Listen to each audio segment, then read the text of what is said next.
Hi friends, hello, welcome to Crazy voice. இன்றைக்கி நம்ம பார்க்க போகிறது ஒரு மர்ம நாவல் தான். இந்த நாவலில் ஒரு இடத்த வாங்கிறதுக்காக ஒரு கொலையை கூட பண்ண தயாராக இருக்கிற ஒரு சாமியாரோட கும்பல்கிட்ட இருந்து தன்னோட மகளையும் அந்த இடத்தையும் காப்பாற்றுறதுக்காக அந்த ஆத்மா எவ்வளோ தான் போராடுது அப்படிங்கிறத தான் நாம் பார்க்க போகிறோம். சாரி ஃப்ரெண்ட்ஸ், இன்றைக்கி கொஞ்சம் உடம்பு சரியில்லை, அதனால் வாய்ஸும் சரியில்லை. ப்ளீஸ் கொஞ்சம் அட்ஜஸ்ட் பண்ணிக்கோங்க. வாங்க கதைக்குள்ளே போகலாம். பகுதி 1. ஆகஸ்ட் 31, 1949. ஒரு திரிசூல வடிவம் செதுக்கப்பட்டு கீழே எழுத்தாணிக்காரன் என்னும் எழுத்துள் பொறிக்கப்பட்டிருந்தன. அந்த கல்லை பிடிங்கி போட்டுட்டு அந்த பாகத்திலேயே ஒரு 10க்கு 10 அளவில் கழிப்பறையை கட்டிடுங்க என்றான் நடராஜன். சித்தாள் ஒருவனும் அதற்காக அந்த கல்லின் மேல் கை வைத்து அதை ஆட்ட முற்பட்டான். அந்த 4 வழிச்சாலை பார்ப்பதற்கு வெளிநாடுகளை ஞாபகப்படுத்தியது. விஷாலபுரத்தின் குறுக்கில் புகுந்து அந்த 4 வழிச்சாலை சென்றது. அதன் நடுவில் அரளி செடிகளை வளர்த்து விட்டிருந்ததில் அவை களீர் என்று பூத்து கிடந்தன. ஊரில் உள்ள வயதான பெருசுகளில் சிலர் சாலை ஓரமாக நின்று கொண்டு சாலையின் அழகையும் அதன் மேல் சர் சர் என்று விரையும் வாகனங்களையும் ரசித்தபடி இருந்தனர். இந்த செல்போன் யுகத்திலும் மூக்குப்பொடிக்கு இன்னமும் மவுஸ் இருக்கத்தான் செய்தது. அழகப்பன் செட்டியார் சோற்றில்லாமல் கூட இருந்து விடுவார், பொடி இல்லாமல் இருக்க மாட்டார். சர்ரென்று மூக்கில் பொடியை ஏற்றும் போது உடம்பில் மின்சாரம் பாய்கிற மாதிரி இருக்கும். சுவாசிக்கத்தான் கடவுள் மூக்கை படைத்தான். அதில் பொடியை போடும் பழக்கத்தை கண்டுபிடித்து இந்த 2 விதமாக மூக்கை பயன்படுத்தி கொண்டது மனிதனின் புத்திசாலித்தனம். எப்பொழுதுமே மனித புத்தி குறுக்கு வழிகளில் திறம்பட வேலை செய்யும். அழகப்பன் செட்டியாருக்கு 70 வயதாகிறது. வயதாகிவிட்டாலே பொழுதுபோக்குவதில் சிரமங்கள் வந்துவிடுகின்றன. என்னவோ தெரியவில்லை, டிவி பார்க்க அவருக்கு பிடிக்கவில்லை. ரேடியோவில் பாட்டு கேட்பதிலும் அதற்கான ரசனை இல்லை. அரட்டை என்றால் கொள்ளை பிரியம். அதில் ஊர்வம்பு நிறைய இருக்க வேண்டியதும் அவசியம். பொடி போட்ட சுறுசுறுப்போடு அரட்டைக்கு யாராவது அகப்படுகின்றார்களா என்று அவர் காத்திருந்த போது எதிரில் வந்தார் ஆவண்ணா ஊவண்ணா லக்ஷ்மணன். எவ்வளவு நேரமாயா உனக்காக காத்திருக்கிறது என்று அவரிடம் சண்டை போட்டு பேச்சை எடுத்தார் அழகப்பன். இருவரும் போய் நாற்கர சாலையோரமாக தப்பி பிழைத்து விட்டிருந்த அரச மரத்தின் கீழ் உள்ள திண்ணை மேல் போய் அமர்ந்து கொண்டனர். அந்த சிமெண்ட் திண்ணையும் ஜிலு ஜிலுவென்று இருந்து ஆசனவாய் பரப்பில் ஒரு கூச்சத்தை உருவாக்கியது. ரோடு போடுறவங்க கிட்ட இருந்து இந்த மரமும் திண்ணையும் எப்படியோ தப்பிச்சிடுச்சு இல்லை லக்ஷ்மணா? ஆமாம் அழகப்பா, ஆனால் இதையும் வெட்ட வந்தாங்க. அதுக்காக மண்வெட்டியையும் அருவாளையும் எடுத்தப்பெல்லாம் கல்லாலையும் கையிலையும் அடிபட்டு ரத்தம் பெருகவும் பயமாக போச்சு. அத்தோட அந்த காலத்தில் காசிக்கு போகையில் நம்ம முனியப்ப சேர்வை நட்ட மரம் இது. அப்புறமா ஒரு சர்ப்பம் ஒன்று வந்து இந்த மரத்துக்குள்ளே பூந்துக்குச்சு. அதிலிருந்து இதை முனுசாமி உனக்கு கிறுக்கு பிடிச்சி போச்சு, அதான் உளர ஆரம்பிச்சிட்ட. உன்னை போல் ஆட்கள் இருக்க வந்தாயா? கான்ட்ராக்டுக்காரன் எடுத்தவன் இஷ்டத்துக்கு வசூல் பண்ணி கொள்ளையடிக்கிறான். காரு வச்சுருக்கிறவனெல்லாம் பாவிங்க. பெட்ரோல் விலை ஒரு பக்கம் போட்டு தாளிச்சா இவங்க ஒரு பக்கம். அழகப்பன் செட்டியாரிடம் இந்த மாதிரி சமூக கோபங்கள் நிறையவே வெளிப்படும். அதில் நிறைய நியாயங்களும் இருக்கும். அதற்கு ஈடு கொடுக்க முடியாமல் லக்ஷ்மணன் திணறிய போதுதான் அந்த படகு கார் அவர்களை ஒட்டி வந்து நின்றது. அதன் கதவின் கண்ணாடிகள் இறங்கிக் கொள்ள உள்ளே பருத்து கொளுத்த நிலையில் கூலிங் கிளாஸ் அணிந்த ஒரு முகம், உதட்டில் சிகரெட் வேறு. அழகப்பனும் லக்ஷ்மணனும் கூர்மையாக பார்த்தனர். அவரும் புன்னகையை கக்கியபடி, இதுதானே விசாலபுரம்? ஆமாம். இங்கே சீனிவாசன்கிறவர் வீடு எங்கே இருக்குன்னு சொல்ல முடியுமா? சீனிவாசனா? எந்த சீனிவாசனை கேட்குறீங்க? இந்த ஊரில் 7 சீனிவாசனுங்க இருக்கானுங்க. இவர் திருப்பத்தூர் பக்கம் காலேஜில் ப்ரொஃபஸராக இருக்கார். ஓ, நம்ம படிப்பாளி சீனுவா? லக்ஷ்மணன் உடனேயே மடக்கி பிடித்தார். படிப்பாளி சீனு இல்லைங்க, ப்ரொஃபஸர் சீனிவாசன். அட என்ன சார் நீங்கள்? சீனிவாசனை சீனுன்னு கூப்பிடுறது தானே சார் உலக வழக்கம். அதை வச்சு சொன்னேன். எங்கள் ஊர்லேயே அதிகம் படித்தவர் அவர் தான். அதனால தான் படிப்பாளி சீனுவான்னு கேட்டேன். சரி, அவர் வீட்டை கொஞ்சம் காட்ட முடியுமா? தாராளமாக, நான் நேரிலேயே வந்து காட்டுறேன். காரில் ஏறிக்கட்டுமா? லக்ஷ்மணன் கேட்டபடியே மிக உரிமையாக பின்கதவை திறந்து கொண்டு காரில் ஏறி அமர்ந்து கொண்டார்.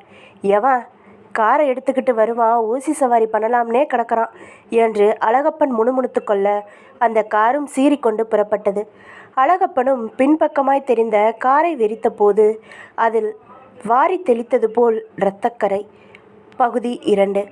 ஆகஸ்ட் 31, 1948. அந்த கல்லை அசைப்பது அவ்வளவு சுலபமாக இல்லை. அந்த கொத்தனாரோடு மேஸ்திரியும் சேர்ந்து கொண்டு அதை ஆட்டி அசைந்தே பிற்க முற்பட்டார். அதன் பிறகு அது மெல்ல அசைந்து கொடுத்தது. ஆமாம், இங்கே இந்த கல் எதுக்கு இருக்குது? கொத்தனார் அதை பிடுங்கி போட முனைந்த போது கேட்டார்.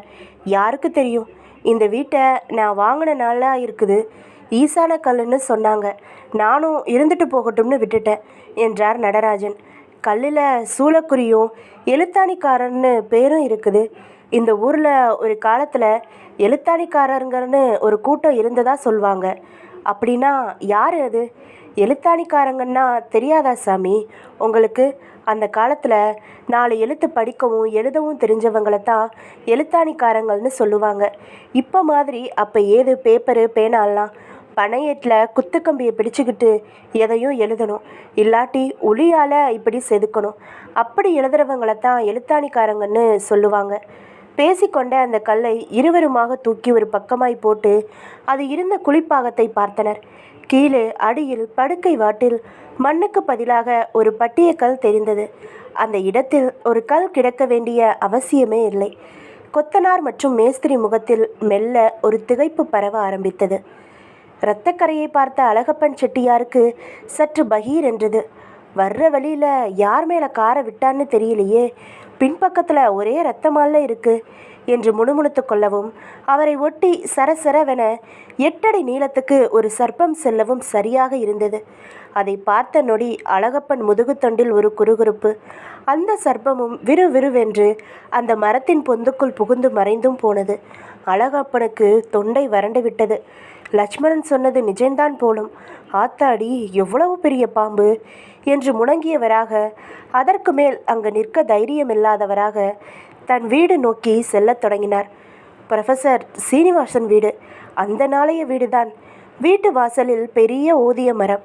அதன் கிளை எங்கும் வசந்த காலத்தில் பூக்கும் செக்க சிவந்த பூக்கள். தரையெங்கும் கொட்டி கிடந்த அந்த பூக்களின் மேல் அந்த படகு கார் தேங்கி நிற்கவும், உள்ளிருந்து அந்த கண்ணங்கரிய குண்டு மனிதர் இறங்கினார். அப்படியே லக்ஷ்மணனும் இறங்கி வீட்டை காண்பித்தார். இதாங்க நம்ம சீனு வீடு. அந்த காலத்து வீடு போல இருக்குதே. ஆமாங்க, இந்த ஊரில் எல்லா வீடுகளுமே பழமை வீடு தாங்க. நகரத்தார் வீடுகள்னாலே சும்மா கிண்ணுநில இருக்கும். இன்னைக்கெல்லாம் இப்படி கட்ட முடியுமா? லட்சுமணனிடம் பெருமை வழிய ஆரம்பித்தது. அந்த கரிய மனிதரும் கூலிங் கிளாஸை கலற்றி பாக்கெட்டில் போட்டவராக லட்சுமணனை பார்த்து, வீட்டை காட்டுனதுக்கு ரொம்ப நன்றிங்க என்றார். அதுவே அப்படியே நீங்கள் கண்டு கொள்ளுங்கள் என்பது போல் இருந்தது. லட்சுமணன் அதை கண்டுகொள்ளாதவராக, என்ன விஷயமா வந்திருக்கீங்கன்னு சொல்லவே இல்லையே என்று கேட்கவும் அவரிடம் ஒரு மெல்லிய முறைப்பு. அதற்குள் வீட்டு வாசலில் கார் வந்து நிற்பது தெரிந்து சீனிவாசனை வெளியில் வந்து பார்த்தார். அவரை பார்க்கவும் கரிய மனிதரிடம் ஒரு புன் சிரிப்பு. வணக்கம் ப்ரொஃபஸர். ஓ, நீங்களா? நானே தான். என்ன நீங்கள் எதிர்பார்க்கலையே? ஆமாம், நான் தான் அப்போவே முடியாதுன்னு சொல்லிட்டேனே. அட என்ன ப்ரொஃபஸர் சார், பேசுனதையே பேசிக்கிட்டு. போகட்டும், உள்றவான்னு கூப்பிட மாட்டிங்களா? உள்றவாங்க. அரைமனதாக சீனிவாசன் அழைப்பதையும் கார்காரரும் வெளியே பேச விருப்பமில்லாமல் உள்ளே செல்வதையும் பார்த்த லக்ஷ்மணனிடம் முகத்தில் பூச்சி பறக்க தொடங்கியது. ஏதோ இந்த மட்டில் காரில் வர நேர்ந்ததை எண்ணி சந்தோஷப்பட்டு கொண்டே திரும்பவும் எதிரில் அழகப்பன் வந்து கொண்டிருந்தார். அவருக்கு லக்ஷ்மணனை பார்க்கவும் ஒரு கோபம். என்ன அழகப்பா, உன்னை விட்டுட்டு காரில் ஏறி வந்துட்டேன்னு கோவமா? வராதா பின்ன? நீ எல்லாம் என்ன சிநேகித? ஒரு கார்காரன் வந்து வழியை கேட்டால் வாயால் சொல்ல வேண்டியது தானே. அது என்ன சின்ன பிள்ளை மாதிரி ஏறி உட்காந்துக்கிறது? உன்னை நினச்சா எனக்கு எரிச்சலாத்தாயா வருது. நமக்குன்னு ஒரு கௌரவம் வேணாமா? அழகப்பன் செட்டியார் லக்ஷ்மணனை போட்டு வாங்க தொடங்கிவிட்டார். அப்பொழுது அவரது புலம்பலை மீறிக்கொண்டு ப்ரொஃபஸர் வீட்டுக்குள்ளிருந்து பலமான குரலில் சீனிவாசன் பேசுவது காதில் விழுந்தது. தயவு செஞ்சு புறப்படுங்க சார். அந்த இடத்த நான் இப்போ விற்கிறதா இல்லை. அதில் நானே காம்ப்ளெக்ஸ் கட்டடம் கட்டி வாடகைக்கு விடுற எண்ணத்தில் இருக்கேன் என்னும் அவர் குரலே அவர்கள் இருவருக்கும் விஷயத்தை உணர்த்தி விட்டது. பார்த்தபடியே நின்றனர். அந்த கரிய மனிதர் ஏமாற்றத்துடன் திரும்பி வந்தார். சீனிவாசன் திரும்பி சென்று கதவை தாளிட்டு கொண்டார். தாளிடும் சத்தமும் கேட்டது. அந்த கரிய மனிதரை அழகப்படும் லக்ஷ்மணனும் சற்று நெருங்கி வந்து ஏறிட்டனர். அவரும் அவர்களை ஒரு மாதிரி பார்த்தார். வந்தது இடம் வாங்குறதுக்கா? மெல்ல ஆரம்பித்தார் லக்ஷ்மணன். அவரிடம் ஆமோதிப்பு. நம்ம சீனிவாசன் வீட்டு இடம்தான் வேணுமா? ஆமாம், அந்த 3 ஏக்கரா தான் வேணும். அந்த நிலத்தைய வாங்க ஆசைப்படுறீங்க? ஆமாங்க. ஆனால் சீனிவாசன் ஒரேடியாக முடியாதுன்னுட்டாரு. அதுக்காக சந்தோஷப்படுங்க. ஏன் அப்படி சொல்கிறீங்க? அது சீனிவாசன் சாரோட பரம்பரை சொத்து. அவங்க வீட்டில் யார் இறந்தாலும் அந்த நிலத்துல தான் புதைப்பாங்க. அங்கே போய் பார்த்துருக்கீங்களா? பார்த்ததில்ல. ஆனால் சார்கிட்ட இடம் இருக்குன்னு தெரிஞ்சுதான் விலைக்கு கேட்டு வந்தேன். ஆமாம், இங்கே ஒரு சென்ட் என்ன விலை போகுது? அதை எதுக்கு கேட்குறீங்க? அந்த 3 ஏக்கருக்கு நான் 1,00,00,000 தர்றேன்னு நீங்களே சொல்லுங்கள். நல்ல ரேட்டு தானே? என்னது, 3 ஏக்கர் கட்டாந்தரைக்கு 1,00,00,000? ஈஸ்வரா ஈஸ்வரா, இங்கே ரொம்ப அதிகபட்ச விலையே ஏக்கர் 10 லட்சம் தான். 3 ஏக்கருக்கு 30 லட்சம். அதுலேயும் அந்த இடம் பிணங்களை புதைச்ச இடம். பிணம் புதைச்ச இடத்துக்கு 10 லட்சங்கிறதெல்லாம் அநியாய விலை. அழகப்பன் செட்டியார் வாயில் அடித்து கொண்டார். இந்த பாருங்க, நான் வேற நல்ல இடத்தையே முடிச்சு விடுறோம். அதுவும் இதில் பாதி விலைக்கு.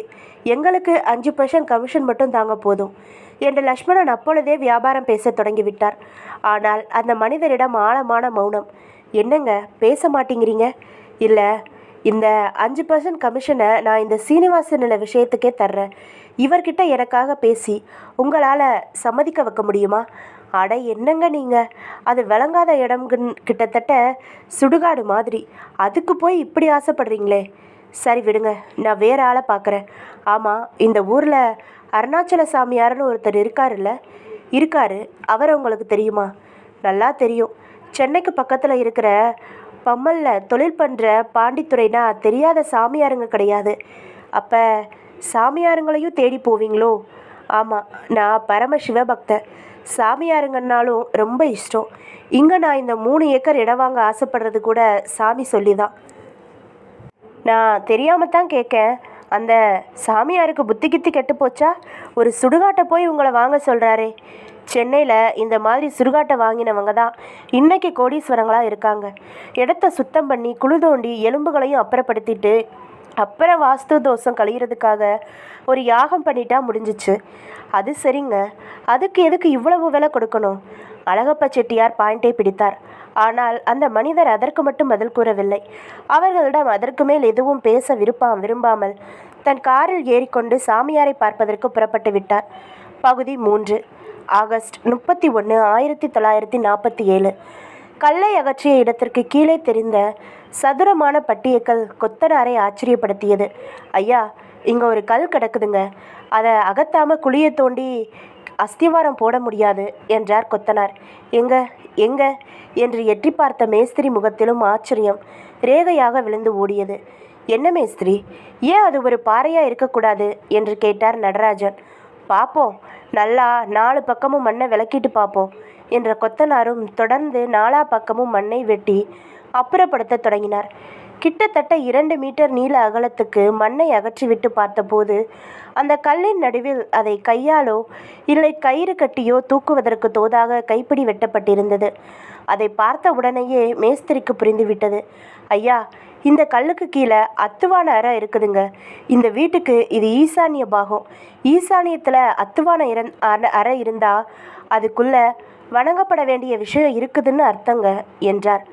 வணங்கப்பட வேண்டியதுன்னா சாமியா? தெரியாது, திறந்து பார்த்தா தெரியும். பாருங்க, கல்லிலேயே கைப்பிடி இருக்குது. இதில் ஒரு கயித்தை கட்டி 4 பேராக சேர்ந்து இழுத்தோம்னா கல் மேலே வரும். அப்போ உள்ளார என்ன இருக்குதுன்னு தெரிஞ்சிடும் என்றவர் கயிற்றுக்கு ஏற்பாடு செய்ய சொன்னார். நடராஜன் செட்டியாருக்கு வியர்க்க ஆரம்பித்து விட்டது. உள்ளே ஏட்டிக்கு போட்டியாக ஏதாவது இருந்தால் என்னவாவது என்கிற பயம் வந்து ஒட்டி கொண்டது. ஒரு கழிவறை கட்டுவதற்கு ஆசைப்பட்ட விஷயம் திசை மாறி வேறு விதமாய் செல்கிற மாதிரியெல்லாம் தோன்றியது. விஷாலாட்சியும் வந்து நின்று புடவை முந்தானையால் வாயை மூடியபடி ஆர்வமாக கவனிக்கத் தொடங்கினார்.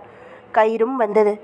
கைப்பிடிக்குள் புகுந்து முடிச்சு போட்டு மேலே ஒரு மூங்கிலை பிடித்து அதில் கயிற்றை மடக்கி கட்டி இந்த பக்கமும் அந்த பக்கமுமாய் 2 பேர் தங்களின் தோளின் மூங்கிலை வைத்து தம் கட்டி தூர்க்க முற்பட்டனர்.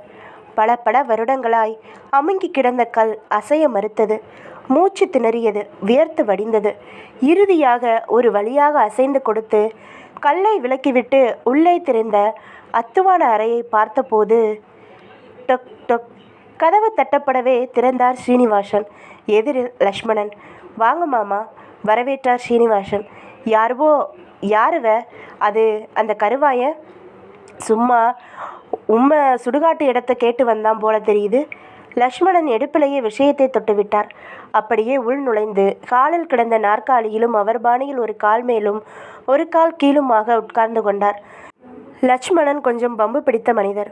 ஊரில் உள்ள எல்லா வீட்டு விஷயமும் ஓரளவுக்கு தெரியும். அதான் அவர் என்றால் ஒரு மெல்லிய பயம்.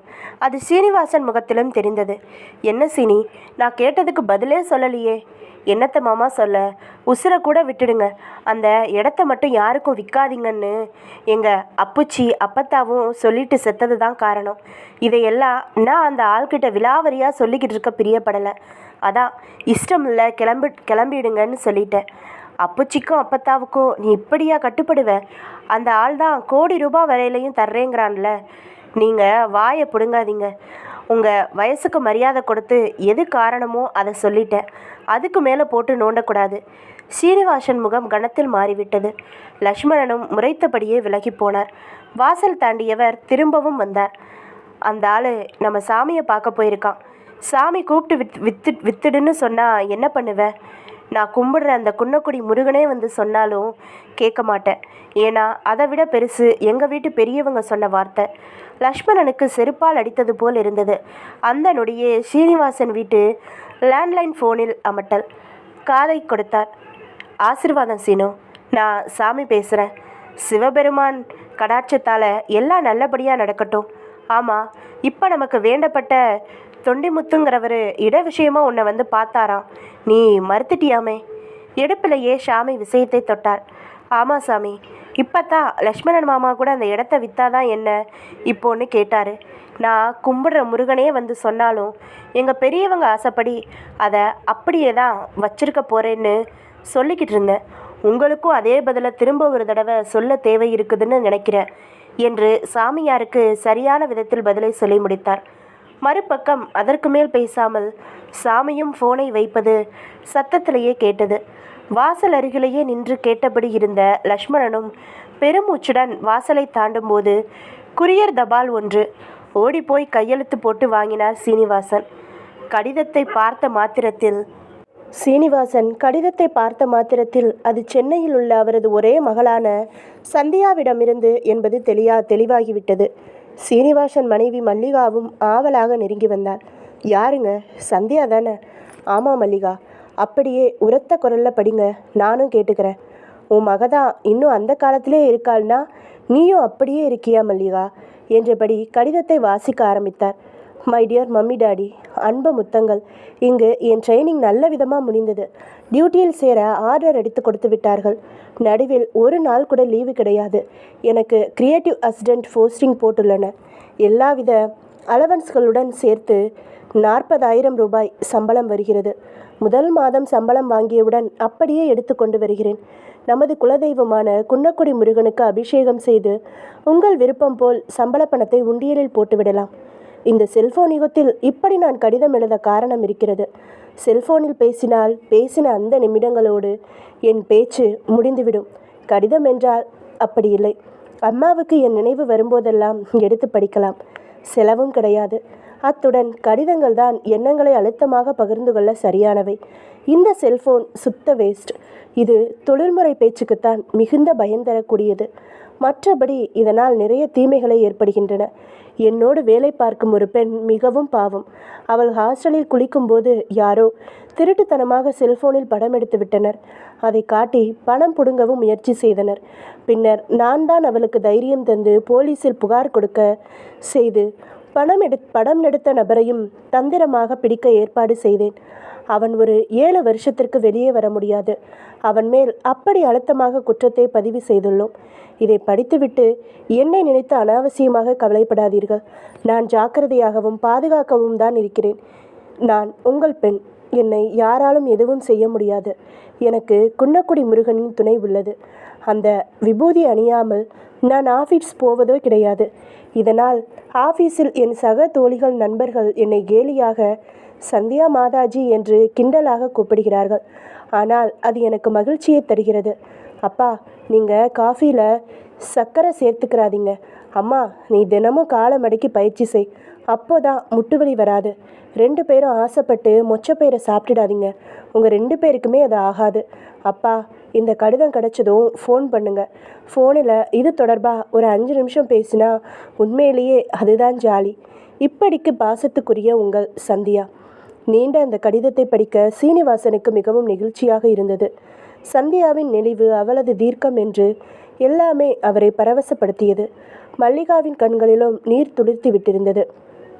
என்னங்க, முதல்ல சந்தியாவுக்கு ஃபோன் போடுங்க, என் செல்லத்தோட குரலை முதல்ல கேட்குறேன் என்று பரபரப்பாக மாறினாள். இரு மல்லிகா, கொஞ்சம் உணர்ச்சியை கட்டுப்படுத்திக்கோ.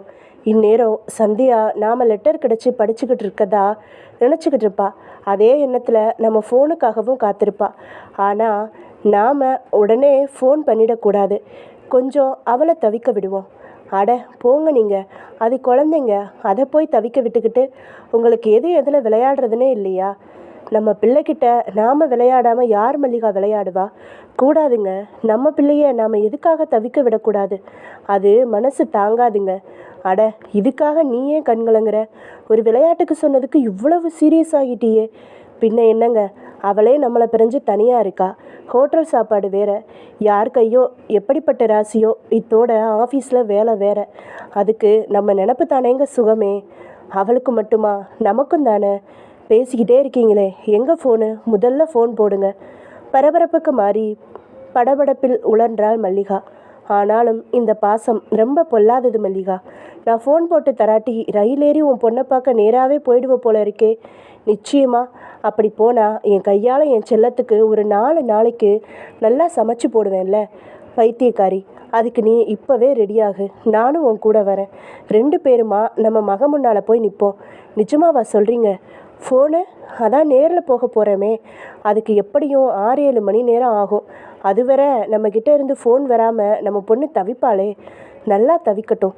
சரி, நாம் பண்ணாட்டி என்ன, அவள் எப்படியும் பண்ணுவா. அதான் கிடையாது. நான் இப்போவே என் செல்ஃபோனை ஆஃப் பண்ணிட போகிறேன். அட என்னங்க நீங்கள், திரும்ப திரும்ப உங்கள் போக்கிலே போக பார்க்குறீங்களே. பைத்தியக்காரி, நான் பாசத்தை தேக்கிறேன். நமக்கு ஃபோன் பண்ணி சுவிட்ச் ஆஃப்னு வந்து சந்தியா தவிக்கும்போது எதிரில் போய் நின்னா அதுக்கு எவ்வளவு சந்தோஷமாக இருக்குன்னு யோசிச்சு பாரு. அதை தவிக்க விட்டுட்டு தானே போய் நிற்கணும். ஃபோன் பண்ணி 2 பேரும் கிளம்பி வந்துக்கிட்டு இருக்கோம்னா அது எவ்வளவு சந்தோஷப்படும் யோசிச்சு பாருங்க. மல்லியா, உன் பாச துடிப்பு எனக்கு தெரியுது. நீ ஒரு விஷயத்தை மறந்துட்ட. எப்பவும் பேசுகிற. நமக்கும் வயசாயிடுச்சு. நாம் என்ன அது கூட அதோட காலம்புறாவாக இருக்க போகிறோம். நீங்கள் என்ன பேசுகிறீங்க? உங்கள் பேச்சே எனக்கு புதிராக இருக்குது. மல்லிகா அரண்டு போனாள். ஆனால் சீனிவாசன் சிரித்தபடி தொடர்ந்தார். பைத்தியக்காரி, சேர்த்திருக்கிற மாதிரியே பிரிஞ்சும் இருக்க தெரிஞ்சுக்கணும். ஒருவேளை நம்ம காலம் முடிஞ்சு நாம் போய் சேர்ந்துட்டாலும் நம்ம பொண்ணு திகச்சு போய் நின்றுடக்கூடாது. அவள் பாதையில் அவள் முன்னேறி போய்கிட்டே இருக்கணும். அதுக்கு இதெல்லாம் ஒரு பயிற்சி மாதிரி.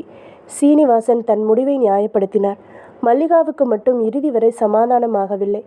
அவருக்கு தெரியாதபடி ரகசியமாக சந்தியாவுக்கு ஃபோன் செய்ய முயன்று பார்த்தார்.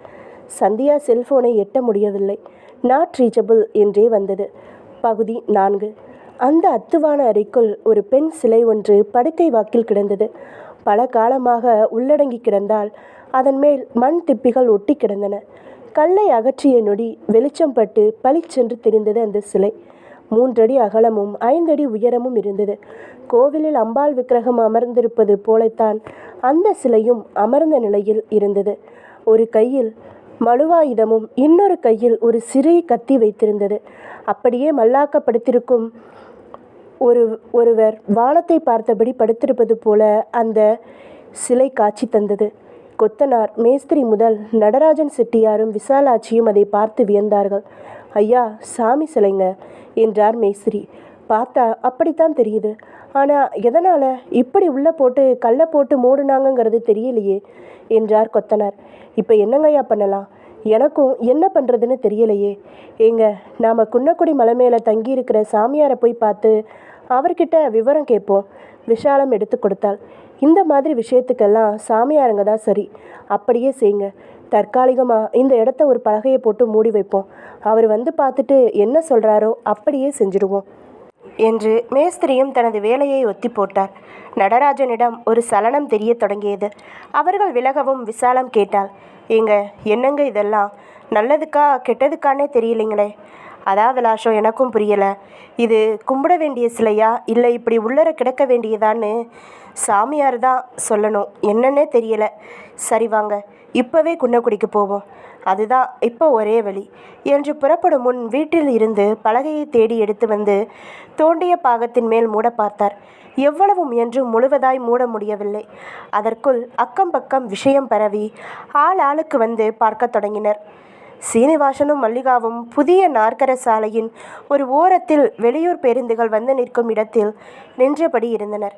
துப்பாக்கியிலிருந்து தோட்டாவானது வெளிப்பட்டு சீறிக்கொண்டு பாய்வது போல சாலை மேல் வாகனங்கள் சீறியபடி இருந்தன.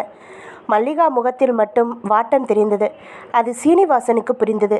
மல்லிகா, உன் மக கூட பேசுகிறதா இருந்தால் தாராளமாக பேசு என்று பாக்கெட்டில் இருந்த செல்ஃபோனை எடுத்து கொடுத்தார். மல்லிகாவும் முயற்சி செய்து பார்த்தாள். நாட் ரீச்சபிள்னே வருது. அப்படின்னா டவர் கிடைக்காத ஒரு இடத்துல சந்தியாக இருக்கணும். அது எப்படிங்க? அவ்வளவு பெரிய சிட்டியில் டவர் கிடைக்காம போகும். இங்கே கிராமத்திலேயே கிடைக்கும்போது கோவப்படாத. சில நேரங்களில் டவருக்கு பவர் கட் ஏற்பட்டால் இப்படி ஆகும். நம்ம நாட்டில் தான் பவர் கட் இல்லாத ஊரே இல்லையே. சீனிவாசன் பேச்சு மல்லிகாவை சமாதானப்படுத்தவில்லை. அவளுக்கு சந்தியாவுடன் பேசினால் மட்டுமே மனசாந்தி ஏற்படும் போல தெரிந்தது. அதே சமயம் அவர்கள் ஏற வேண்டிய பேருந்து பஸ்களும் அந்த ஸ்டாஃபுகளில் நிற்காமலேயே போய்கொண்டிருந்தது. என்னங்க இது, ஒரு பஸ்ஸு கூட நிற்க மாட்டேங்குது? பஸ் எல்லாம் நகரத்துக்காரங்களுக்கு மட்டும்தானா?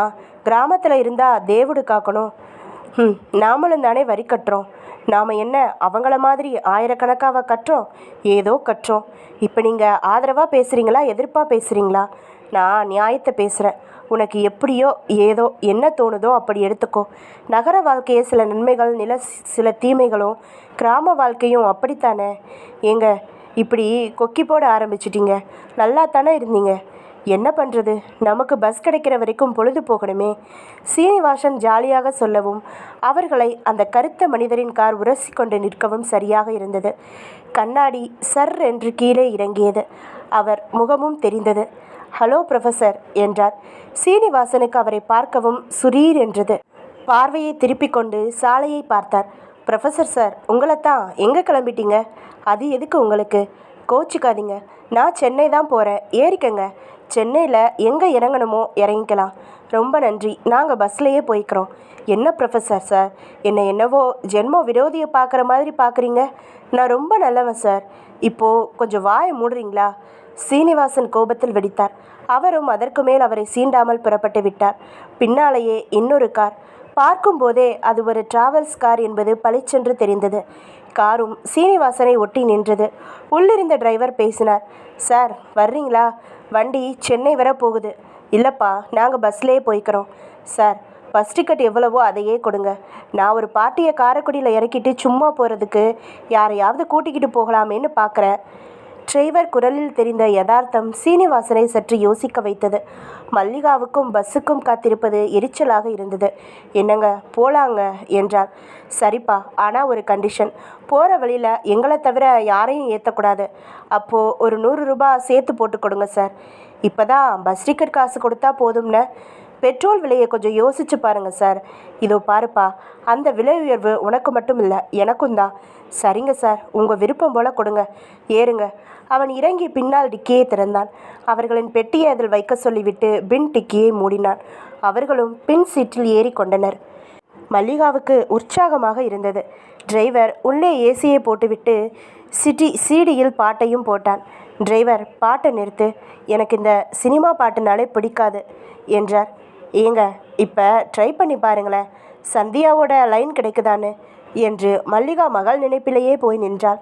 அவரும் முயன்றார். காரிடமும் நல்ல வேகம். லைன் கிடைக்கவில்லை. அதற்குள் டோல்கேட் வந்துவிட்டது. எரிச்சலுடன் பணத்தை கொடுத்து ரசீதை வாங்கி கொண்டான் டிரைவர். அப்படியே ரசீது கொடுத்த நபரை பார்த்து, சரியான கொள்ளக்காரங்கடா நீங்கள். ரோடு போட்டு பராமரிக்கிறது அரசாங்கத்தோட கடமை. ரோடு போட்டு அதை வச்சே சம்பாதிக்கிறது அரசாங்கம் கிடையாது என்றும் கடிந்து கொண்டான். அதை சீனிவாசனும் ரசித்தார். சரியாக சொன்னப்பா, என் ஊருக்கு நான் வர்றதுக்கு இவங்கக்கிட்ட தினமும் அனுமதி கேட்க வேண்டியதாக இருக்குது. வழியை மறித்து உட்காந்துக்கிட்டு உயிரை எடுக்கிறாங்க. நீ சொன்ன மாதிரி இது ஒரு அரசாங்கத்தோட கடமை. கடமைக்கு காசு வாங்கினா கூட பரவாயில்ல, 100 கணக்கில் வரியை போட்டு கொள்ளை அடிக்கிறாங்க. இவங்க உண்மையிலேயே எவ்வளவு செலவு செஞ்சு ரோடு போட்டாங்க? அதை ரெக்கவர் பண்ண இந்த வரி தான் சரியான அளவான்னு எனக்குள்ளே எவ்வளவோ கேள்விகள் இருக்குது. சில டோல்கேட்டில் 10-15 வருஷமெல்லாம் வரி வசூலை விடாமல் நடத்துகிறாங்க. மக்கள் பொங்கி எழாமல் இவங்க திருந்த மாட்டாங்க. டிரைவர் சகஜமாக பேசியவராக திரும்பவும் சந்தியாவுக்கு முயன்றார். நல்ல வேளையாக இந்த முறை லைன் கிடைத்தது. சந்தியா, அப்பா. என்னம்மா உன் லைனே கிடைக்க மாட்டேங்குது? நான் உள்ள எம்டி ரூமில் இருந்தேப்பா. அங்கே செல் ஒர்க் பண்ணாது, ஜாமர் அங்கே இருக்குது. அதான பார்த்தேன். பை த பை, உன் லெட்டர் கிடச்சிச்சு, நல்லா எழுதியிருந்தேன். தேங்க்ஸ்ப்பா. உங்கள் ஃபோனுக்காக தான் ரூமை விட்டு வெளியே வந்தேன், உடனே பண்ணிட்டீங்க. கொஞ்சம் இரு, உங்கள் அம்மா பேசணுமா என்று சீனிவாசன் ஃபோனை மல்லிகாவிடம் தரும்போது, நாம் காரில் வந்துக்கிட்டு இருக்கிறத சொல்லாமல் பேசு, சஸ்பென்ஸாக போய் நிற்போம் என்றார் மெல்லிய குரலில்.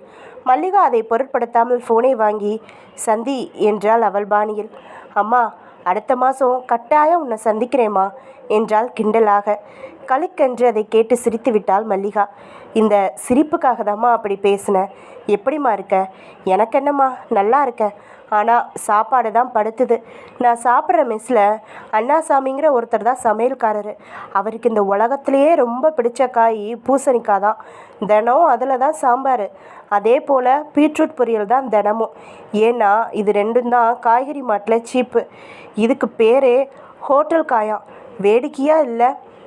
அப்போது உன் நாக்கு செத்து கிடக்குதுன்னு சொல்லு. அது செத்து அதை நான் புதைச்சி பல மாதமாச்சு. இப்போ நான் பேசுகிறது வாடகைக்கு வாங்கின ஒரு நாக்கு மூலமாம்மா. சளைக்கா மந்தியா ஜாலிக்கு ஜாலியாக பேசினார். மல்லிகாவுக்கு கண்களில் நீர் துளிர்த்து விட்டது. நாக்கு நுனிக்கு வந்து விட்டது. உன்னை பார்க்க நாங்கள் வந்துக்கிட்டு இருக்கோம் என்னும் வார்த்தைகள்.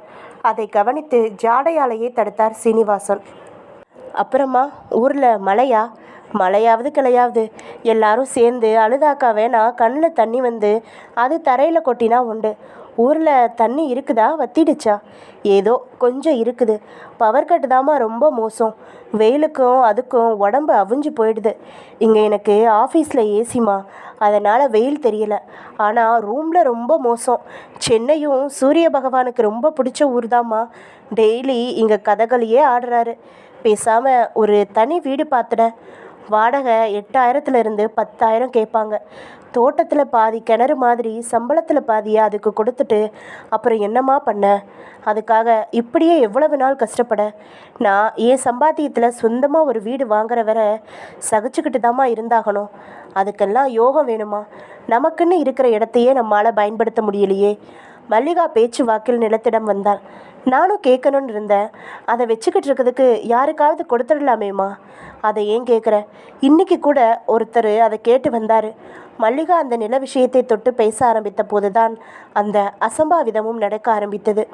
ஓடிக்கொண்டிருந்த அந்த காரின் மேல் ஒரு பிரேக் பிடிக்காத லாரி அசுர வேகத்தில் வந்து மோதியது. அந்த சத்தம் செல்போனில் சந்தியா காதுகளில் கேட்டதோடு சரி. செல்போன் சிதைந்து போனது.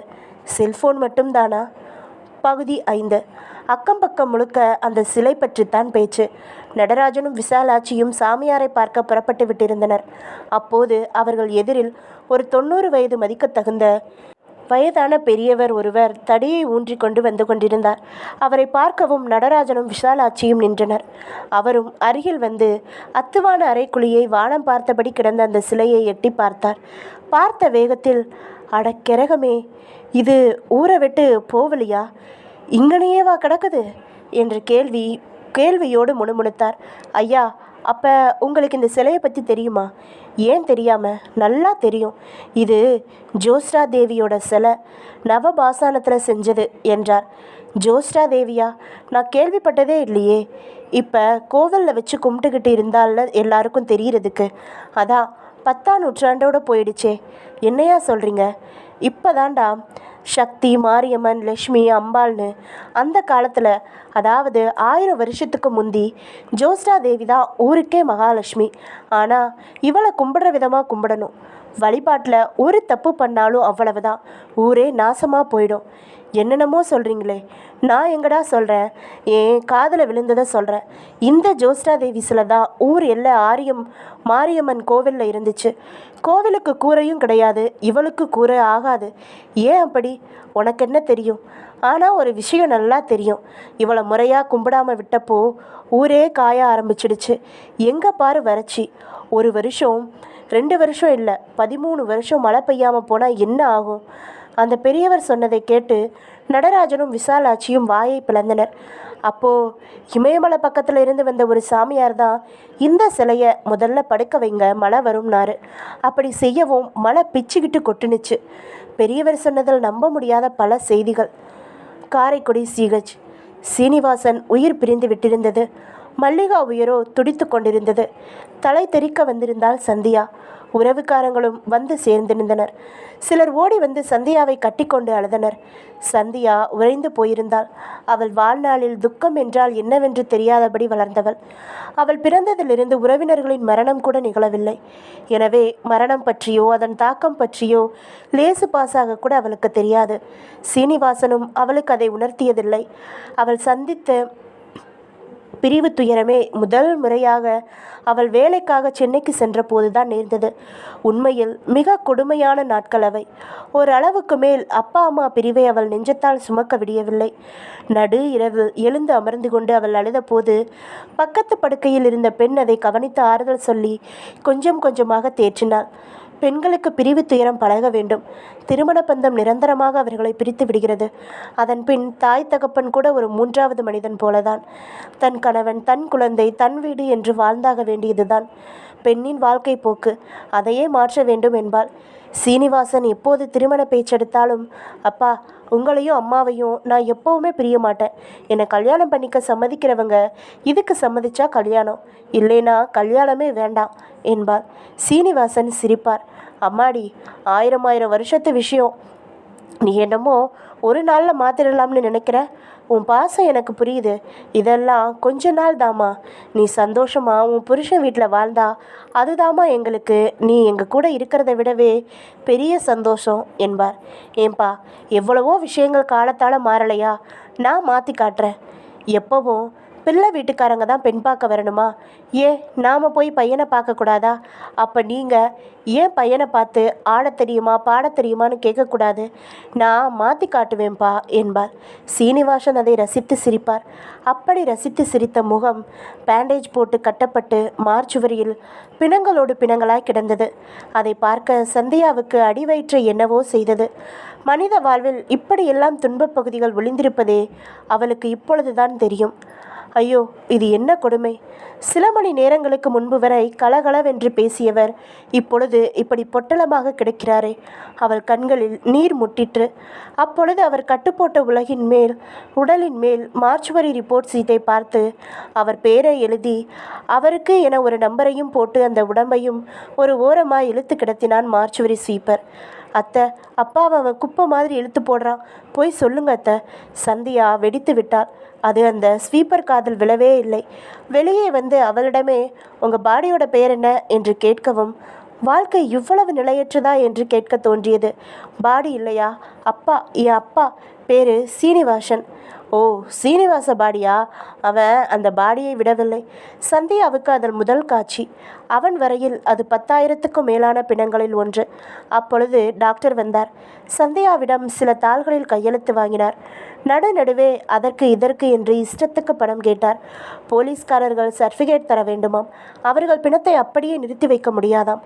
ஆக்சிடெண்ட்டில் சில விஷயங்கள் கிளியர் ஆகலை, இது கொலையாக கூட இருக்கலாம் என்று அவர்கள் ராகத்தை மாற்றி பாடினாலே தொலைந்தது.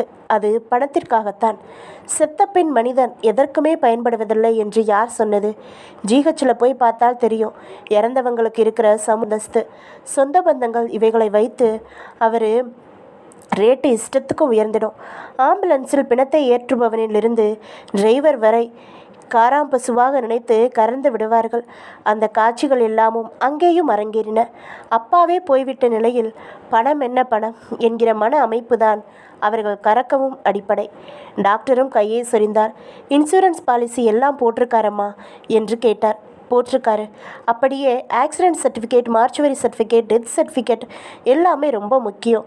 நடந்தது 100% விபத்துன்னு நாங்கள் எழுதினா தான் கிளைம் அமௌண்ட் அப்படியே வரும். இது கொலையாக கூட இருக்க வாய்ப்பு இருக்குன்னா போச்சு. டாக்டர் அவர் வயிற்றில் பீதியை கரைத்தார். சந்தியாவிற்கு புரிந்தது. பள்ளியில் முதல் மதிப்பெண் எடுத்து மெடிக்கல் ஷீட் வாங்கி டாக்டராக தெரிந்தவருக்கு முதல் தர மனிதராக நடந்து கொள்ள தெரியாததை எண்ணி நெஞ்சு துடித்தது. உங்கள் லஞ்சம் எவ்வளவு சார் என்று பளிச்சென்று கேட்டாள். அவருக்கு அவள் கன்னத்தில் அறைந்தது போல் இருந்தது. லஞ்சமா? நோனோ, இதெல்லாம் ஃபார்மாலிட்டிஸ்மா. இந்த இடத்துல நீ வேலை பார்த்து பாரு, உனக்கு கஷ்டம் தெரியும். சாபக்கேடான உத்தியோகம்மா என்று அப்படியே தனது நிலையை நியாயப்படுத்த தொடங்கிவிட்டார். சந்தியா ஹேண்ட்பேக்கில் இருந்து 2000 ரூபாயை நீட்டினாள். கொடுக்கும் பொழுதே இதுக்காக நான் 4 நாள் என் ஆஃபீஸில் கஷ்டப்படணும் என்று சொல்ல தவறவில்லை. எப்படியோ உடம்பு வந்து சேர்ந்தது. எல்லாரும் வேனில் ஏறி அமர்ந்து கொண்டனர். சந்தியாவுக்கு ஐசியூவில் இருக்கும் அம்மாவின் எண்ணம் நெஞ்சை நசுக்கியது. போய் அம்மாவை பார்த்துட்டு வந்துடுறேன் என்று இறங்கி ஓடினா. ஐசியூ உள்ளே மூக்கில் குழாய் சொருகப்பட்ட நிலையில் வெறும் இழுவையோடு கிடந்தாள் மல்லிகா. அங்கே அருகையே நின்றபடி இருந்தார் அந்த கருப்பு மனிதர் தொண்டிமுத்து. சந்தியா வரவும், அம்மாடி நீதான் நம்ம ப்ரொஃபஸர் சார் மகளாமா என்று கனிவுடன் ஆரம்பித்தார். ஆமாம், நீங்கள்? நான் யாருங்கிறத அப்புறமா சொல்கிறேன். முதல்ல உங்கள் அம்மா நிலை என்னன்னு தெரிஞ்சுக்கோ. தலையில் மூளைக்கிட்ட அடி, அதனால் இப்போ உங்கள் அம்மா கோமா ஸ்டேஜில் இருக்காங்க. ஐயோ! சந்தியாவுக்கு பின் முதுகில் யாரோ ஈட்டியால் குத்தியது போல் இருந்தது. அம்மாடி மனசை திடப்படுத்திக்கோ. எல்லாம் எப்போவோ செஞ்ச பாவம். விதி யாரை விட்டுச்சு? நீங்கள் யார் சார்? சொல்கிறேம்மா, என் பேர் தொண்டிமுத்து. என்னை பற்றி உங்கள் அம்மா உங்ககிட்ட எதுவுமே சொல்லலையா? இல்லையே. அடடா, நேற்று கூட உங்ககிட்ட பேச போகிறதா சொன்னாங்களே. பரவாயில்ல, இப்போ சொல்லுங்கள், நீங்கள் யார்? அம்மா, நான் ஒரு ரியல் எஸ்டேட் பிஸ்னஸ் பண்ணுற நபர்மா. உங்கள் ஊரில் உங்களுக்கு சொந்தமான இடம் ஒரு 3 ஏக்கர் இருக்குல்ல, அதுக்கு என்ன? அதை நான் தாம்மா வாங்கியிருக்கேன். என்னது, நீங்கள் வாங்கியிருக்கீங்களா? ஆமாம்மா, என்கிட்ட அக்ரிமெண்ட்டில் கையெழுத்து போட்டுட்டு ஒரு 50,000 அட்வான்ஸ் வாங்கிட்டு தான் உன்னை பார்க்கவே உன் அப்பாவும் அம்மாவும் புறப்பட்டாங்க. என்னால் இதை நம்ப முடியல. அப்பா அதை விற்கவே போகிறதில்ல. அப்படி செஞ்சால் அது பெரிய துரோகங்கிற மாதிரியெல்லாம் சொல்லிக்கிட்டு இருந்தார். என்கிட்டையும் அப்படிதாம்மா சொன்னார். ஆனால் உங்கள் அம்மா தான் வற்புறுத்தி சம்மதிக்க வச்சுட்டாங்க. நிஜமாவா? அம்மாடி, இப்போ அதையெல்லாம் பேச நேரம் இல்லை.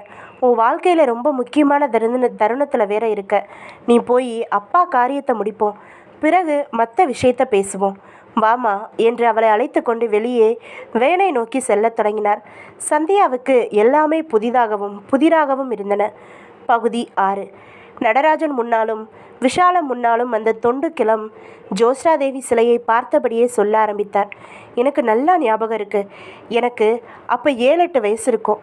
இந்த சிலை அப்பவும் பூமிக்கடியில் தான் இருந்துச்சு. அப்போ இந்த வீடு சேக்கப்பன்கிறவருக்கு சொந்தமாகவும் இருந்துச்சு.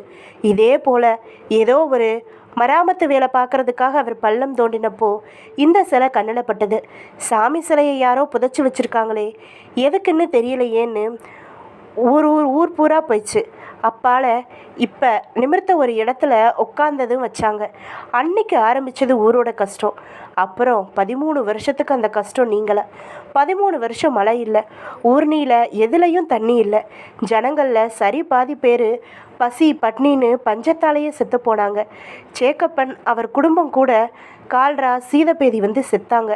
அதுக்கு முந்தி வர செல்வ செழிப்போட இந்த விசாலாபுரம் அப்படியே காஞ்ச பைய ஊராக மாறி போச்சு. இந்த ஊரில் வாழ்ந்த பல செல்வந்தர்கள் வீடு வாசல் நிலம் நீச்ச எல்லாம் கிடச்ச விலைக்கு விற்றுட்டு போனாங்க. இப்போ இந்த ஊரில் இருக்குதே கிரானைட் தொழிற்சாலை. இதுக்கான இடத்த அன்னைக்கு ஏக்கர் 100 ரூபாய்க்கு இதோட முதலாளியான குஜராத் சேட்டு வாங்கினாருன்னா நம்புவீங்களா? அந்த வயசான பெரியவர் வாயில் இருந்து காலத்தால் மறைந்து போன பல ரகசியங்கள் வெளிப்பட்டபடி இருந்தன. ஏக்கர் 100 ரூபாய்க்கு இன்னைக்கு 10 லட்சத்துக்கு மேலே போகுதே. பலரும் வாயை பிளந்தனர். சரி, இப்போ இதை என்ன செய்யலாம் என்று கேட்டார் நடராஜன். உன் இடத்துல கிடச்சிருக்கு, நீ தான் முடிவெடுக்கணும். எனக்கு இது என் இடத்துல இருக்கிறது பிடிக்கலை. நான் இதை வெளியேற்றிட்டு இங்கே என் குடும்ப தேவைக்கு கழிப்பறை கட்ட போகிறேன் என்று முடித்தார் நடராஜன். சிலை தூக்கி வெளியே நிறுத்தப்பட்டது. அவ்வேளையில் வானம் மப்பும் மந்தாரமாக இருந்தது. சிலையை நிறுத்திய 1/2 மணி நேரத்தில் அந்த மேகமும் விலகி சுல்லென்று வெயில் அடித்தது. அதை பார்த்த ஒருவர், இது எழுந்த உட்கார்ந்த உடனே வேலையை காட்டிடுச்சு பாரு, வர வர இருந்த மழையும் ஓடி போயிடுச்சு, முதல்ல இதை எங்கேயானா கொண்டு போய் போட்டுடுங்கப்பா என்றார். அதைத் தொடர்ந்து அந்த சிலை ஒரு தள்ளுவண்டியில் தூக்கி வைக்கப்பட்டு எடுத்து செல்லப்பட்டது. ஊர் எல்லையில்தான் பலகைக்கு பக்கத்தில் இருக்கிறது. ஊரின் புறம்போக்கு மேட்டாந்தரை. அங்கே கொண்டு போய் குப்பைகளை கொட்டுவது போல கொட்டிவிட்டு திரும்பினார். அந்த நொடி வானில் திரும்பவும் மேகம் கூடி பெரும் மழை பெய்ய ஆரம்பித்தது. மயானம். ஜிஹெச்சில் இருந்து ஒரு பெயிண்ட் உதிர்ந்து போன ஸ்ட்ரெச்சரில் தூக்கி வரப்பட்டிருந்த சீனிவாசன் உடல் மயானத்தின் ஒரு ஓரத்தில் குப்பை போல கிடத்தப்பட்டுவிட்ட நிலையில் அவர்கள் ஒரு 500 ரூபாயை பிடுங்கி கொண்டு ஓடிப்போனார்கள். சந்தியாவுக்கு பெரியப்பா ஒருவர் இருக்கிறார். அவர் மகன் தினேஷ் நேராக மயானத்துக்கே வந்திருந்தான். அவன்தான் சீனிவாசனுக்கு காரியம் செய்ய வேண்டும் என்று உறவுக்காரர்கள் கூறிவிட்டனர். தினேஷ், நீந்தான் உறவாகிற உன் சித்தப்பா முன்ன நின்று காரியங்களை நீதான்ப்பா பண்ணணும் என்று பேன்கட்டில் இருந்து அவனது 4 முழ வேஷ்டிக்கு மாற்றி உடம்பில் விபூதி பட்டை போட்டுவிட்டு தலைக்கு மொட்டையும் அடித்து காரியங்களில் இறக்கிவிட்டனர். சீனிவாசனின் உடம்பில் முகம் மட்டும் வெளியில் தெரிந்தது. மற்ற பாகங்கள் கட்டுக்குள் அடங்கியிருந்தன. அந்த முகத்தின் மேலேயே சில ஈக்கள். சந்தியாவுக்கு அவைகளின் மேல் கோபம் வந்து அருகில் அமர்ந்து கொண்டு விரட்டினாள். அப்படியே முகத்தை உற்று பார்த்து குமரி குமரி அழ ஆரம்பித்து விட்டார். சுற்றி இருப்பவர்களுக்கெல்லாம் பார்க்கவே பரிதாபமாக இருந்தது.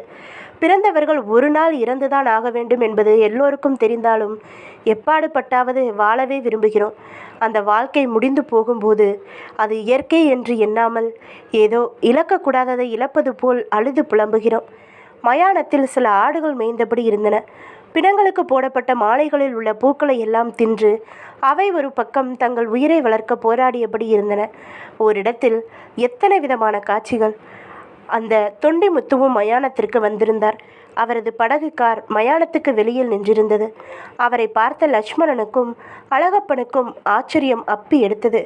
என்னங்க, என்னமோ ரொம்ப வேண்டப்பட்டவர் மாதிரி மயானத்துக்கே வந்துட்டீங்க என்று அழகப்பன் அவர் காதை கடித்தார். முகம் ஒரு மாதிரியானது. அதான? ஆமாம், ப்ரொஃபஸர் தான் செத்துட்டாரே, அந்த நிலத்தை வாங்க முடியும்னு நீங்கள் எந்த நம்பிக்கையில் இருக்கீங்க என்று லக்ஷ்மணன் ஒரு பக்கம் முணுமுணுத்தார். தொண்டிமுத்து அவர்கள் இருவரையும் கூர்மையாக பார்த்தார். பின் சடங்கை கவனிக்கத் தொடங்கினார்.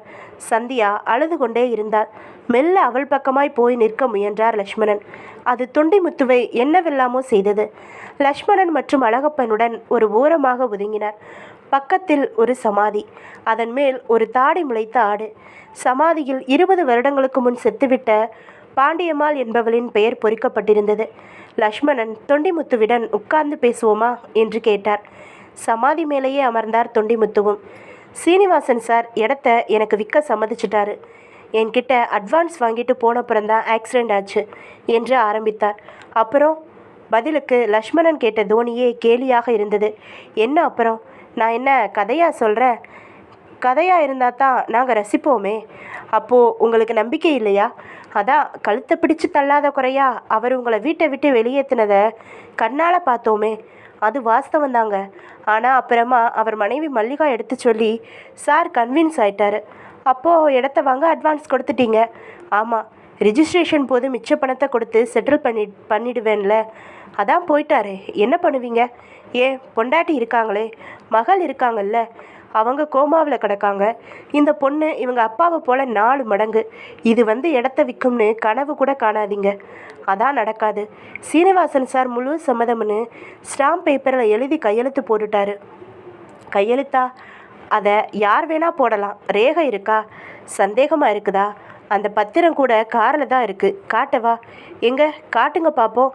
லக்ஷ்மணன் துளி கூட நம்பாத பாவனையை காட்ட தொண்டிமுத்து விலகி காரை நோக்கி போனார். அதற்குள் இருவரிடமும் குசுகுசுப்பு. லக்ஷு, இவன் பெரிய புழுகுனியாக இருக்கானப்பா, விடாக்கண்டனாகவும் இருக்கான். எனக்கு என்னவோ நம்ம சீனு மேலே இவனே கூட லாரி ஏற்று கொண்டிருப்பானோன்னு தோணுதுப்பா. நானும் அப்படித்தான் நினைக்கிறேன். பெரிய ஆஸ்பத்திரியில் பணம் கிடக்கவும் அங்கேயும் வந்துட்டானேப்பா. அப்படி என்னப்பா அந்த இடத்துல இருக்குது?